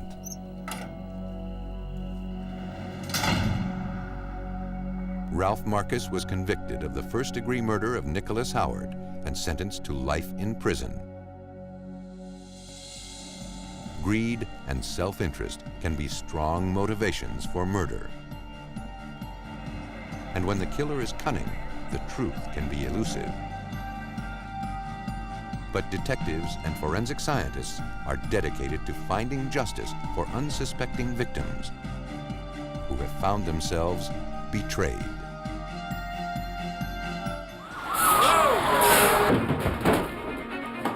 Georgia investigators are relieved to find no one at home during a house fire.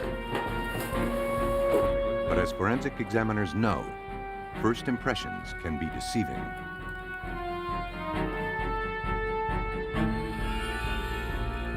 In the dense woods of northern Tennessee, a hunter discovers the abandoned car of a missing woman. Detectives quickly realize the scene poses more questions than it answers.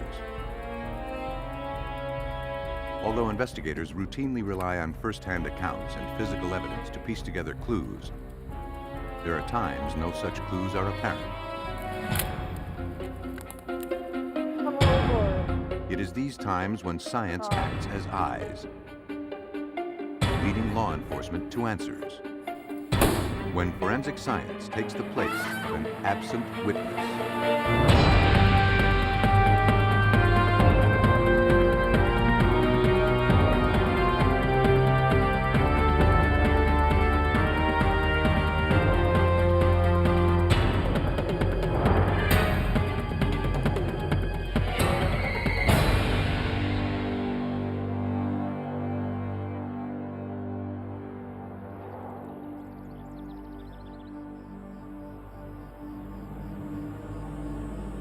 In this episode, some of the names have been changed.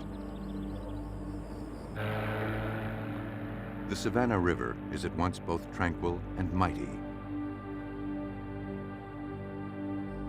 Its waters run fast and deep. Beneath its surface lies a murky world full of dark secrets.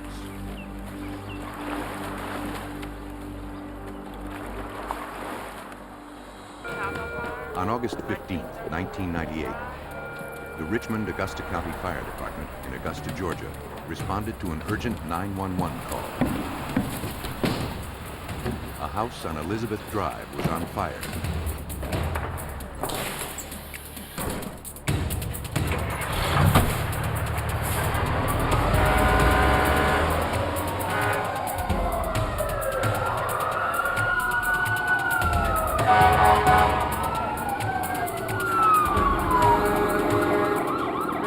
Investigators arrived as dense smoke consumed the house.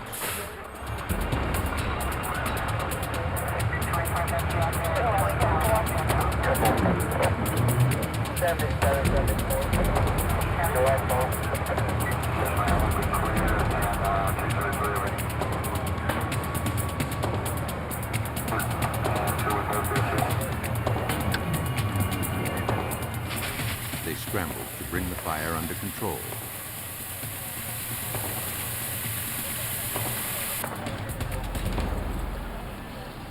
As firefighters made their way through the smoke, they detected the faint smell of gasoline.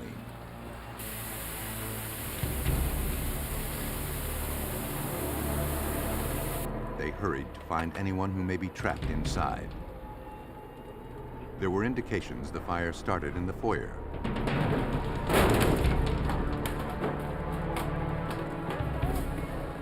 Although the bedroom was filled with smoke, there was little damage from the fire.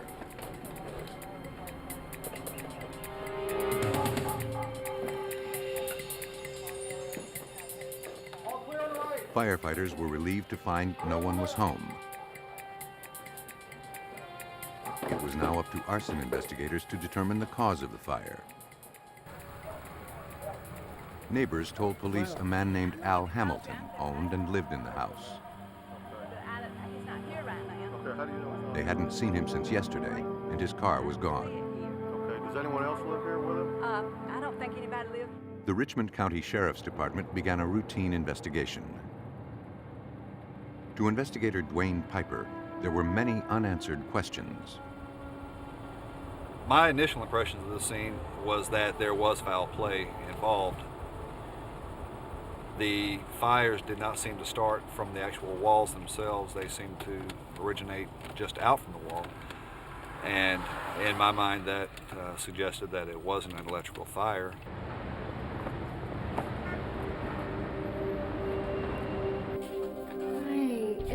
Later that afternoon, a woman named Donna Edwards arrived at the Sheriff's Department. Okay, thank you.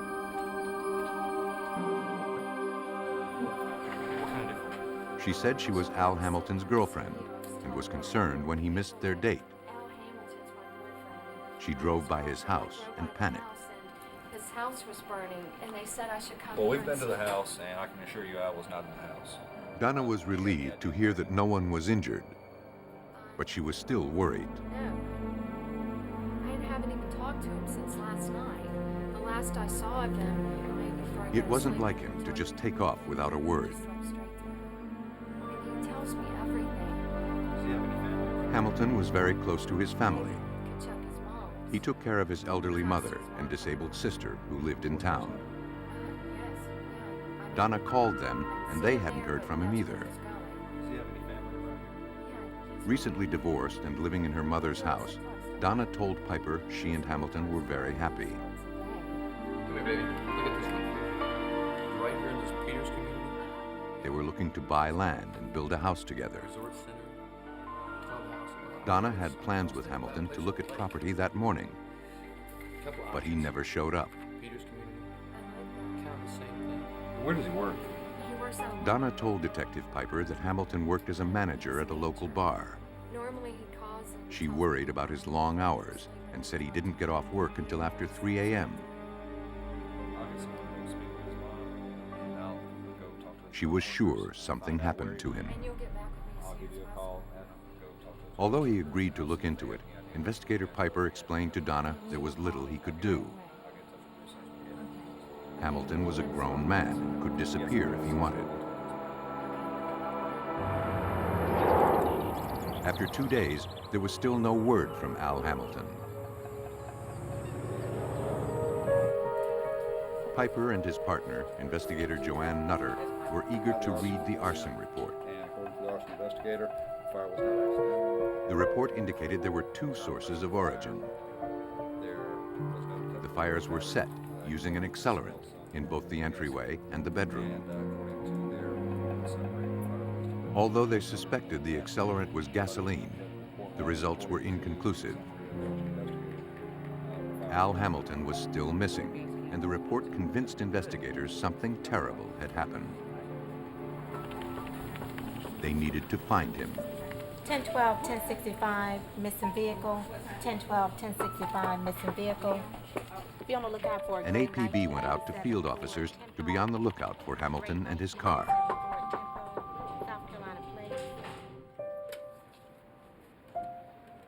Piper suspected there were more answers at the crime scene. Hello, this is Investigator Piper with the Sheriff's Office, Richmond County. He called the Georgia Public Safety Office for assistance.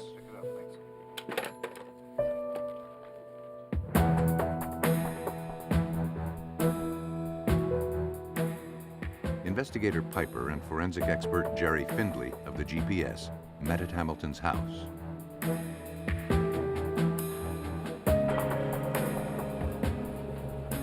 Jerry.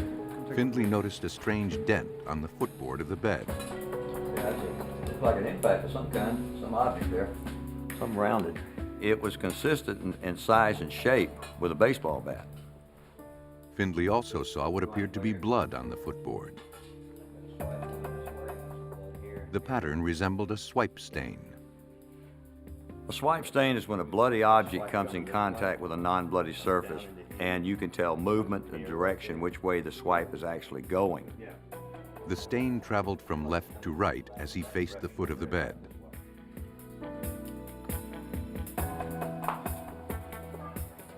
And something else caught his attention. We found little pieces of hair in the swipe, which would be consistent with a head injury and a bleeding head coming in contact with the footboard. Down this area here.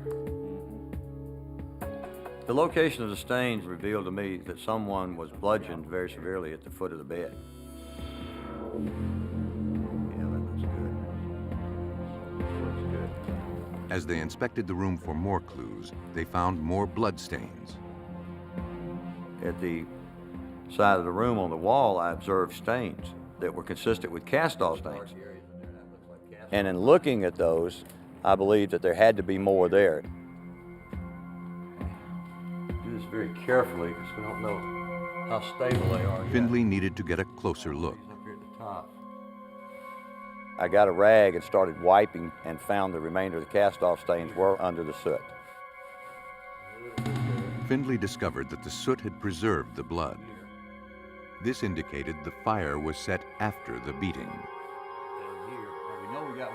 Someone had tried to cover up a violent act.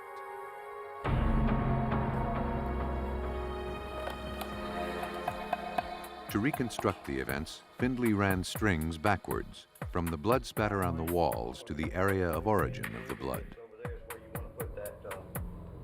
Where you want to put the string. Okay. Okay. A laser beam helped him determine the exact angles and trajectories of the spatter. And that's where you need to go here. I completed my analysis by first determining the directionality of the impact stains. I calculated the angles at which they actually struck the wall and drew the strings back to where the strings crossed. That is the point of origin of the blood, which would have to be the head of the victim.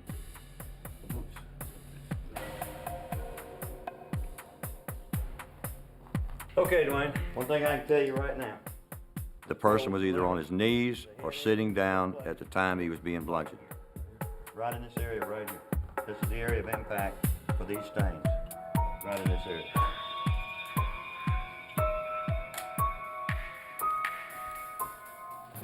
The dent on the footboard suggested the victim was struck with a blunt force object. Using a baseball bat in the lab, Findley replicated the cast-off spatter found on the bedroom walls.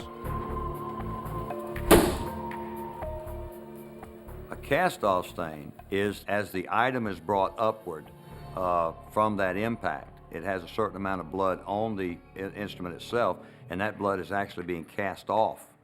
As it comes across, it's breaking away from that instrument, whether it be a hand, a baseball bat, or a brick or whatever. It's going to break away and be cast upward and out, usually across the ceiling, if you're hitting straight on like so. Investigators knew something violent had happened in Al Hamilton's house. But now the question was Hamilton the perpetrator or the victim? The blood found at the crime scene was sent to the Georgia Bureau of Investigation Crime Lab.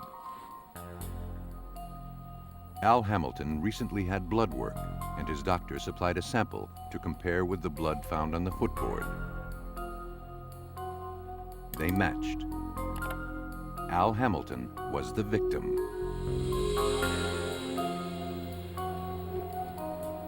Chief Medical Examiner Chris Sperry analyzed the photographs of the scene.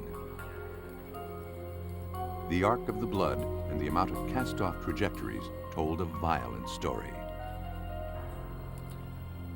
Based upon the evidence that was illustrated in the photographs, this was a crime that incorporated a great deal of aggression, of anger, or perhaps even hatred. All of the blows were directed at the head and probably the face as well, and there were repeated blows. And basically what it indicated was this man was beaten about the head and the face multiple times until he was dead. Police were now working a homicide. Al Hamilton had not survived the vicious attack. Investigator Piper retraced his last steps. Hi, I'm Investigator Piper with the Sheriff's Office, Richmond County. His first stop, the bar where Hamilton worked as a manager. Last weekend. His boss told investigators he was a model employee. No problems with any customers, other employees? No, he's busy. He also said nothing out of the ordinary had happened at the bar that night, and Hamilton had locked up around 3 a.m. No, sir.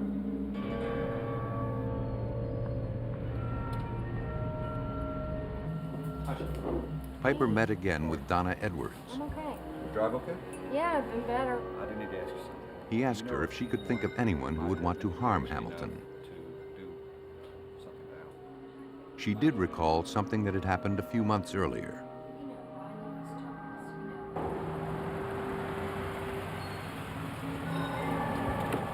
She and Hamilton had been returning from dinner one night when a large truck came out of nowhere and headed straight for him.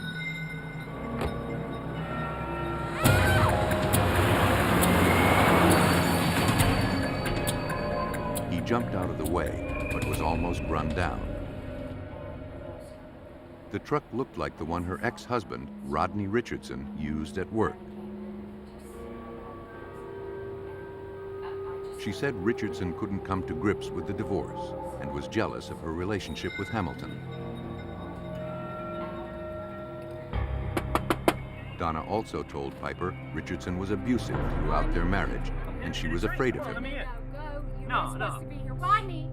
Recently, he'd even stopped by her mom's house and confronted her about her relationship with Hamilton.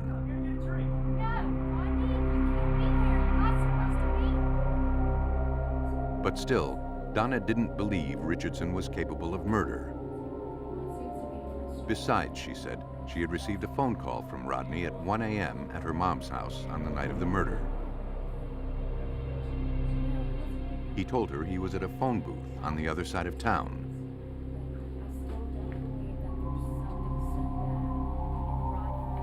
To investigator Piper, Rodney Richardson had motive to murder Al Hamilton.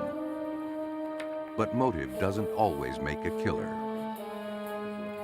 And without a body, it would be difficult to prove a murder took place at all. Both Al Hamilton and his car vanished. A body can be disposed of anywhere, but a car is almost impossible to hide. And the only place large enough to conceal a car was the mighty Savannah River.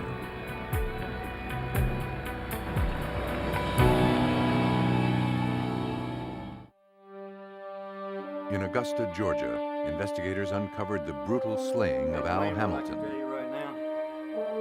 When this impact took place, His killer set fire to his house, attempting to cover up the crime. the area of origin of these bloodstains. Donna Edwards, Hamilton's girlfriend, was concerned her ex-husband, Rodney Richardson, was involved. But there was no evidence against him. No, I said no. I mean, Al was a good guy. No, don't know of anymore. Hamilton's body and his car were still nowhere to be found. Police believed the answer lay at the bottom of the Savannah River. Despite a thorough search, they found nothing. Investigator Dwayne Piper was frustrated by the case. Well, there were many challenges that we faced in the investigation. For starters, there was no bodies, so a lot of the evidence had been consumed in the fire or destroyed in the extinguishing of the fire. There were no eyewitnesses to the investigation, so there was no one with whom we could speak that could tell us what happened. Well, it was real early. Piper learned Richardson dropped by Donna's mother's house on the morning of the fire, He came in and, well, it was but Donna was real not early home. This morning. He woke me up. I was sound asleep on the couch when he came in. Donna's mother recalled Richardson carrying 2 cloth bags. Let's go upstairs and go to bed. I'm pretty tired. I think we'll go to bed. He asked if he could leave some things in Donna's bedroom.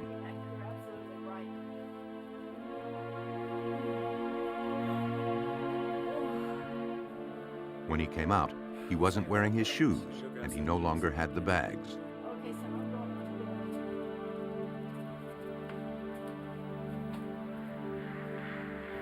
Well, they were there. Here they are. Great. She gave the items to the police. And I'll be back in touch with you, okay? Piper sent the shoes to the forensic lab for analysis. Piper contacted Donna and asked her why she never mentioned the bags. She said she was afraid to say anything. She recognized the bags as belonging to Hamilton and didn't want to believe that Richardson was somehow involved. Investigator Piper was certain Rodney Richardson had killed Al Hamilton. He now hoped the tennis shoes could place him at the scene. At the lab, the technician examined the shoes for any debris or ash in the treads. And he also ran tests for the presence of gasoline.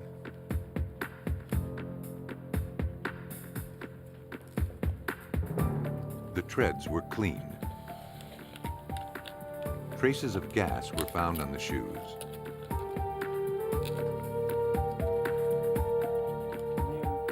But traces of gas weren't enough.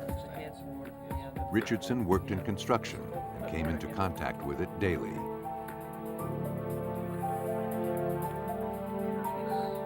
Investigators needed more. At least a few different kept. Piper, the phone records you subpoenaed? Yes. Here they are. Piper remembered Donna said she received a 1 a.m. call from Richardson on the morning of the fire, saying he was calling from a payphone. Piper wasn't so sure. On a hunch, he secured Al Hamilton's phone records.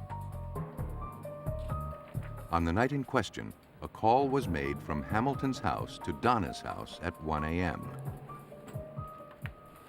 Al Hamilton couldn't have made the call. He worked until 3 a.m. Though circumstantial, the call suggested that Rodney Richardson was in Hamilton's house on the night of the murder.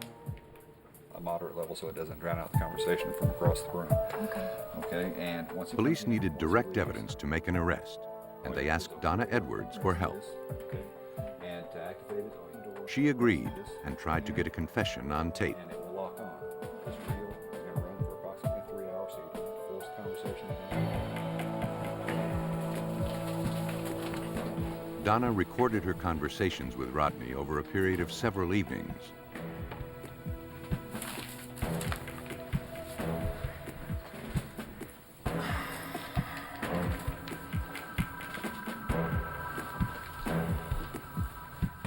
She told him she wanted to know what happened to Hamilton so she could get on with her life. What do you want me to give you? What do you want me to tell you? I want you to just tell me the truth. Tell me what happened.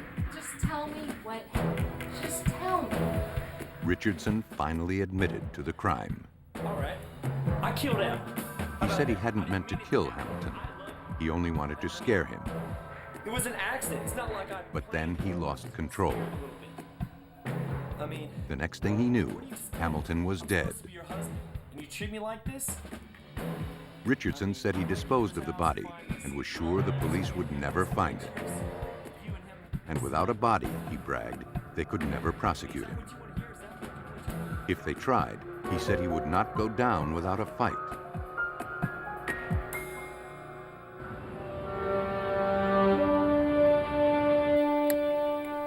What do you want me to give you? What do you want me to tell you? I want you to just... The confession was enough to get an arrest warrant. All right. I killed Al. How about that? I didn't mean it to happen, but it did. Given Richardson's history of violence, investigators plotted with Donna to take him by surprise. While Donna and Richardson were out, the police hid inside her house.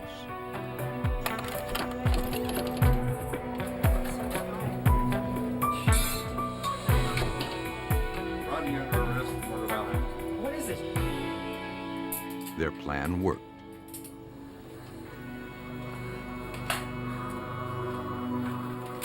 Richardson was arrested without incident.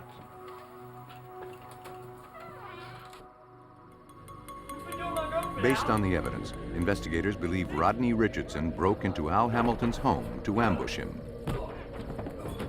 But he was overcome by rage and after repeated blows, Hamilton was dead. Richardson stashed the body in Hamilton's car and hid the car where no one would find it.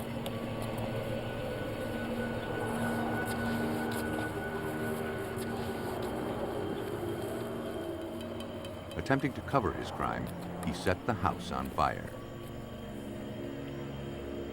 Neither Al Hamilton's body nor his car were ever found. Rodney Richardson was convicted of first-degree murder. He was sentenced to life in prison. The importance of forensic science in this case was absolutely crucial. Without the blood pattern work, the DNA work, and the arson investigation, this case would have never gone to court. There would have never been an arrest. It was through these three methods of investigation that we were able to make the arrest without a body, and to this day we still haven't gotten a body. Time the impact took place. Rodney Richardson mistakenly believed without a body, investigators wouldn't be able to make their case against him. He was wrong. In rural Tennessee, authorities must piece together blood-stained clues to find a missing woman, dead or alive. Stewart County, Tennessee is a small rural community where even the police know everyone by name. They average just one violent crime a year. On a Monday night in late 1990, a hunter spotted a car partially hidden by trees.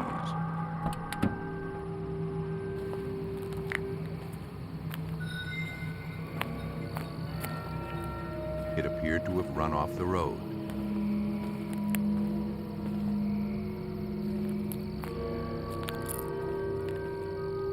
As he approached the car, he noticed no one inside.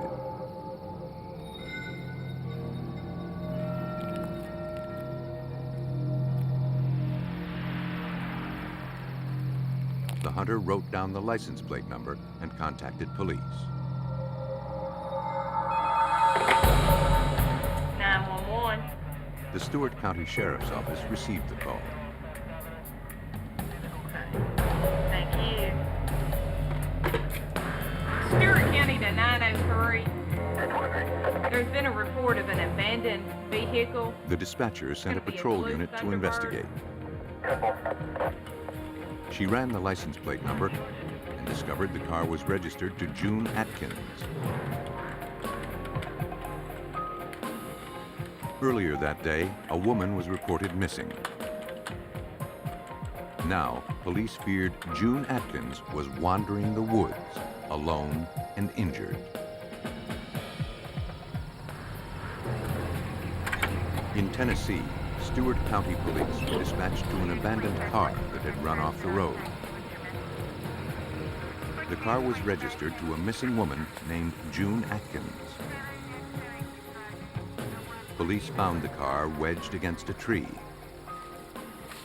The passenger side door was opened, and it looked as if someone had gotten out. Inside the car, police found little. They searched the area, wondering if June had crawled out and lay injured somewhere nearby.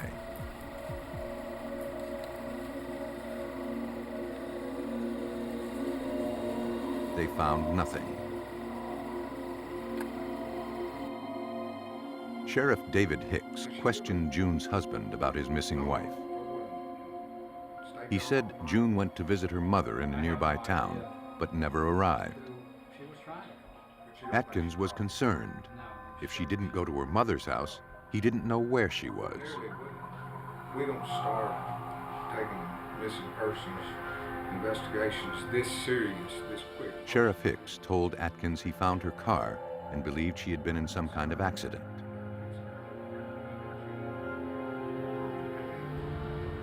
June's car was impounded. Investigators hoped it would yield some clues as to her whereabouts. Forensic examiners looked for fingerprints and anything else that would explain what happened to June. but the only thing they found were the missing woman's fingerprints.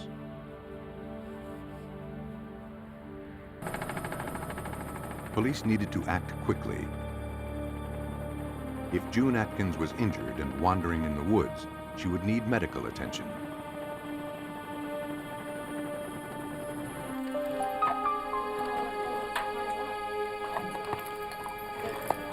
A team of local and state law enforcement personnel, along with dozens of community volunteers, searched the woods where June's car was discovered. We had a tremendous amount of help from surrounding counties. A lot of people that just called in volunteering, wanting to help when they heard that June Atkins was missing. We're going to divide up in two groups. Half of you's going to go on the right side, half of you's going to go on the left side. Stay within 15, 20 foot of one another so you've got good sight of everybody as we go through the woods. Okay, let's go. The search party fanned out in different directions. Officers on horseback tackled the off-road terrain.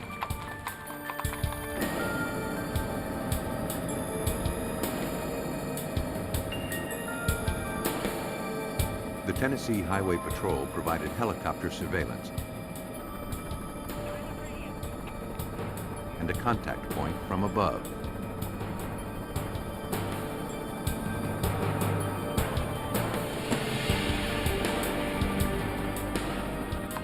The search lasted for several hours.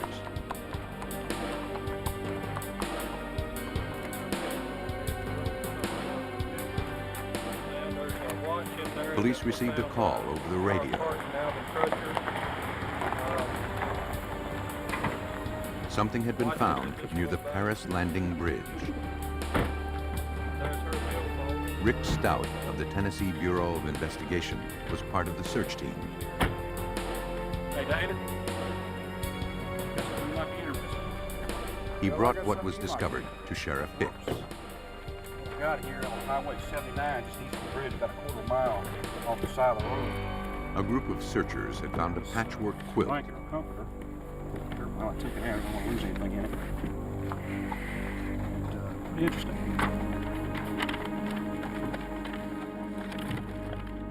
It appeared to be blood-stained.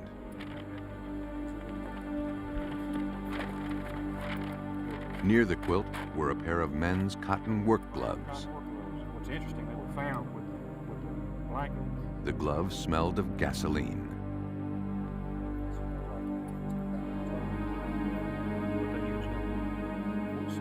The investigation changed as searchers realized they may now be looking for a body. Tell us at the lab what kind of petroleum product.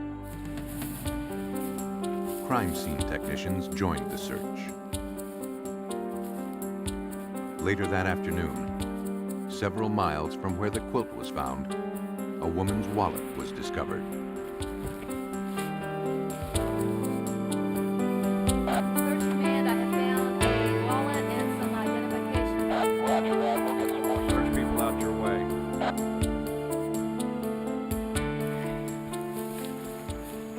We found some contents of a purse. Some of them we know belonged to June Atkins because her identification was in a wallet that was found.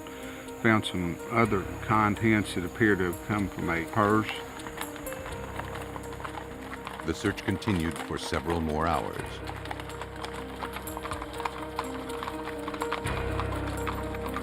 Then, more disturbing news. Here, you take the camera. A large amount of blood had been found in the grass.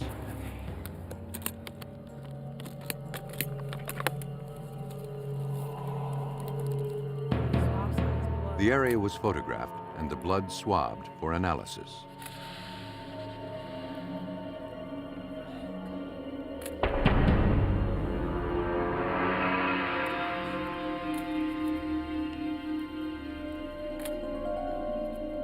They collected anything that may be of help, including blood-soaked grass.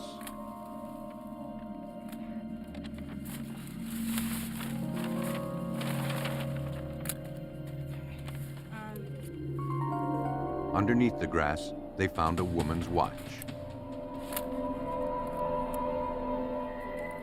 Rick Stout believed the findings suggested something horrible had happened to June Atkins.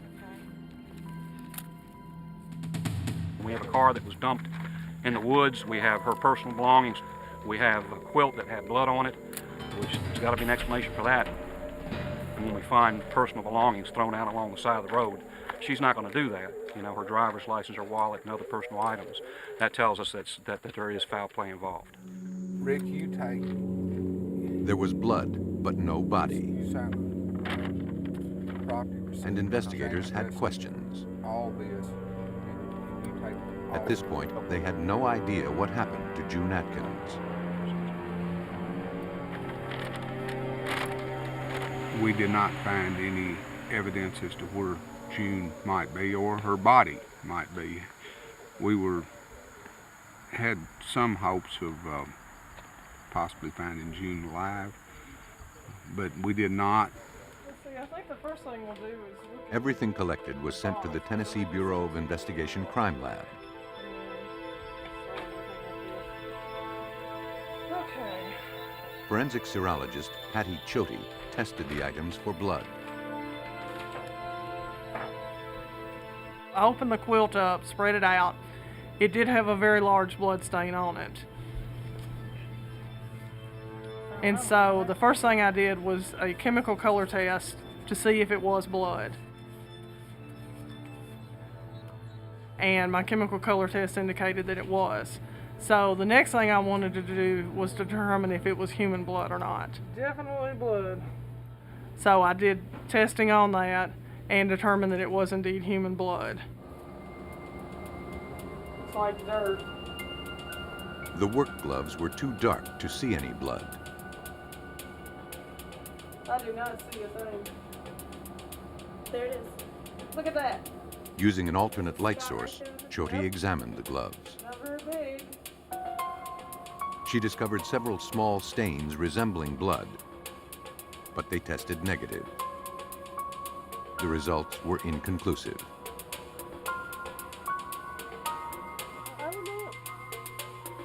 She then examined the sage grass. From a different scene, they had brought in some grass that they had just pulled up. And so I looked at the grass and did indeed find blood on the grass. We'll get a picture of it anyway. The blood on the items was compared with a sample of June Atkins' blood provided by her doctor.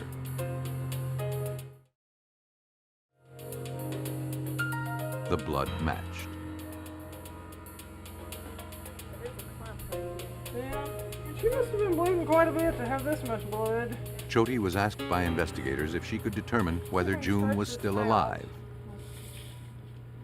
The volume of blood that was on the quilt was a fair amount of blood, but I mean, it could have been from maybe a non-lethal injury. But the fact that there was 2 or 3 areas of grass that had blood on it, that was more indicative of someone who had bled out quite a bit. And that was fairly indicative that she could have been mortally wounded. Well, June Atkins was dead. Look what we got. I mean, her killer was unknown. If we had a body, it'd be better. We've got the quilt, we've got the gloves. And now, police needed to find out who killed her and why. Tennessee police continued to investigate June Atkins' brutal murder. Although no body was found, massive blood at the scene indicated she could not have survived.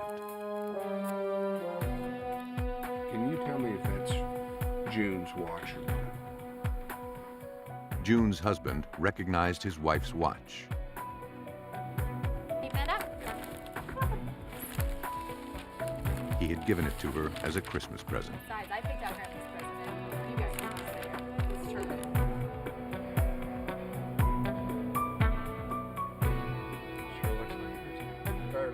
Sheriff Hicks broke the news of June's murder to her husband and asked if he could think of anyone who wanted to harm her. June's husband recalled a note he found in June's car several weeks before she disappeared.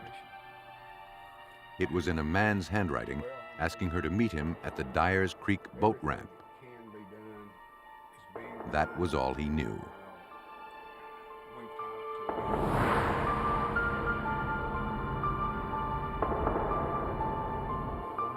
Deputies spoke with June's co-workers, hoping her friends could identify the mystery man. Sheriff David Hicks. Friends of June told us that June had been seeing a man by the name of Kenneth Pipkin, and that they had been meeting at the Dyers Creek boat ramp. Hicks tracked down Kenneth Pipkin at the logging site where he worked. He admitted he knew June. He was dating her husband's sister. And he denied ever meeting her at the Dyers Creek boat ramp. Sheriff Hicks was not convinced. We needed to gather a lot more information before we talked to him again. Police canvassed the neighborhood around the boat ramp. A clerk at a nearby convenience store knew June well. And she also knew Kenneth Pipkin.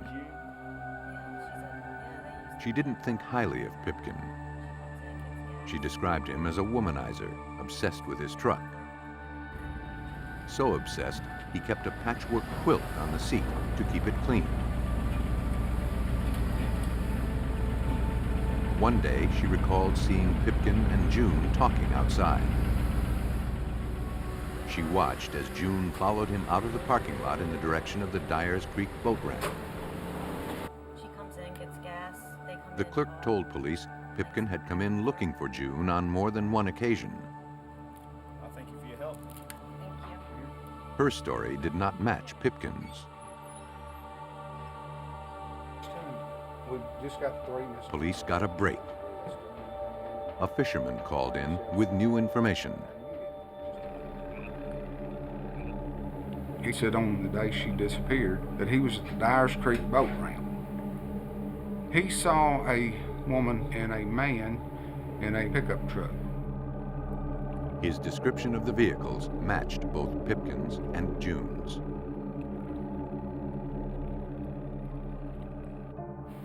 Police brought Kenneth Pipkin in for questioning. They showed him pictures of the bloody quilt. I remember having a blanket. He admitted it was similar to one he used in his truck. Okay. Do you have a?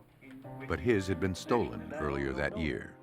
Do you have your? You remember having quilts? Pipkin swore he had nothing to do with June's disappearance. Do you have your blanket with you in your truck? He claimed he hadn't even seen her on the day she disappeared. I have. I'm showing you. Police knew Kenneth Pipkin was lying, I just know I have. but they needed more to prove he was a murderer. Now they needed to learn why. Police in Tennessee had a suspect in the murder of June Atkins. Large amounts of her blood were found in the nearby forest, but no body had been recovered. I got pictures of it, but we probably need to spread it out and we get in better. The suspect, Kenneth Pipkin, was seen with her shortly before her disappearance.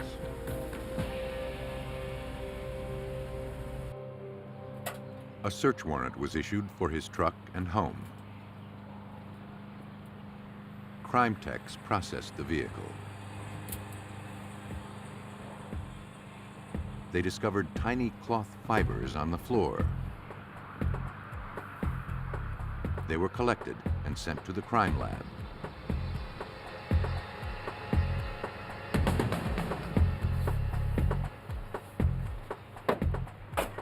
Several pairs of cotton work gloves were found in the house. They were the same size and style as those found at the crime scene. the evidence was sent back to the Tennessee Bureau of Investigation. Forensic specialist Russ Davis assisted on the case. He brushed the quilt found at the crime scene, collecting any loose fibers. The issue became, can we connect the victim through this blanket to our suspect? And that's where the fiber evidence came from. Fiber is associative evidence. Fibers are the basic unit of all textiles. Clothing, carpeting, anything like that will shed the fibers, the very small portion which makes up the textile garment. And that's what can transfer.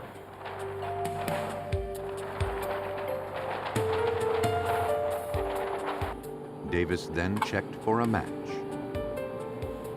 Those samples are then compared to the known samples from the vehicle in this case. Then they are looked at to determine if there in fact was fibers just like the ones found on the blanket, found inside the vehicle. Fibers from the bloody quilt matched the fibers collected from Pipkin's truck. The report went out dealing with the serological evidence that this quilt had in fact been bled on by the victim. The following work on the fiber then said that this material in this swatch of the quilt, in fact, there were fibers like that found in the suspect's vehicle. That makes a link between suspect and victim through this quilt. I think we have enough evidence to prove to a Stewart County jury that she's dead and Kenneth Pipkin guilty. You know, David, The evidence was presented to District Attorney Dan Also Brooks. we're gonna have a hard time proving that she's dead when we don't have a body. We just got one shot at this. Also Brooks was apprehensive about taking Pipkin to trial. The obvious challenge of the case was the lack of a body. Once we got to trial, with this issue of not having a body end up being reasonable doubt for the jury. But police were determined to bring Pipkin to justice and ran through the evidence again. We've got the quilt that has her blood on it. We know that was her blood on the quilt, her blood at the crime scene, and we can put the quilt in his truck. We don't get two chances to try a murder case. He's found not guilty, that's it. The DA was unconvinced he could get a conviction. And we know that that quilt came. A murder case is very difficult to make if it's totally circumstantial. We know it's June Atkins. You've got to convince a jury beyond a reasonable doubt that there's been a homicide and then prove beyond a reasonable doubt who committed the homicide. She left that day. She had every intention. Sheriff Hicks knew June's body was out there somewhere, Somebody tried to hide. and to him, the case was not her closed. blood and her watch had been torn from her arm. 2 years later, on August 23, 1993, a fisherman made a gruesome discovery. The lower half of a female torso surfaced in the Tennessee River. Her family recognized the clothing, and they knew it was June.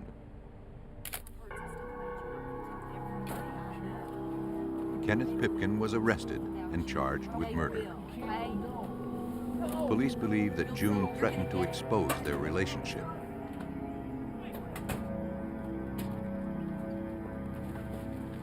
Pipkin killed her to ensure her silence.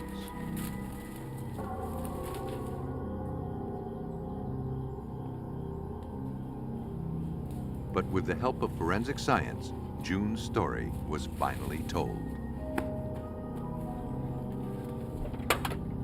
For a small town murder, probably had as many expert witnesses as I've ever had in the case. I had a forensic pathologist that had done the autopsy. You had fiber experts, you had a blood expert from the TBI. It was a fascinating case to put together as a prosecutor. Kenneth Pipkin was found guilty of second-degree murder. He is now serving a 20-year sentence. Some killers go to great lengths to keep their victims' whereabouts a mystery, leaving no bodies and only traces of the crime. There was a time when justice was scarce for these perpetrators. But today, forensic science arms law enforcement with the necessary weapons to convict, providing a witness where there is none.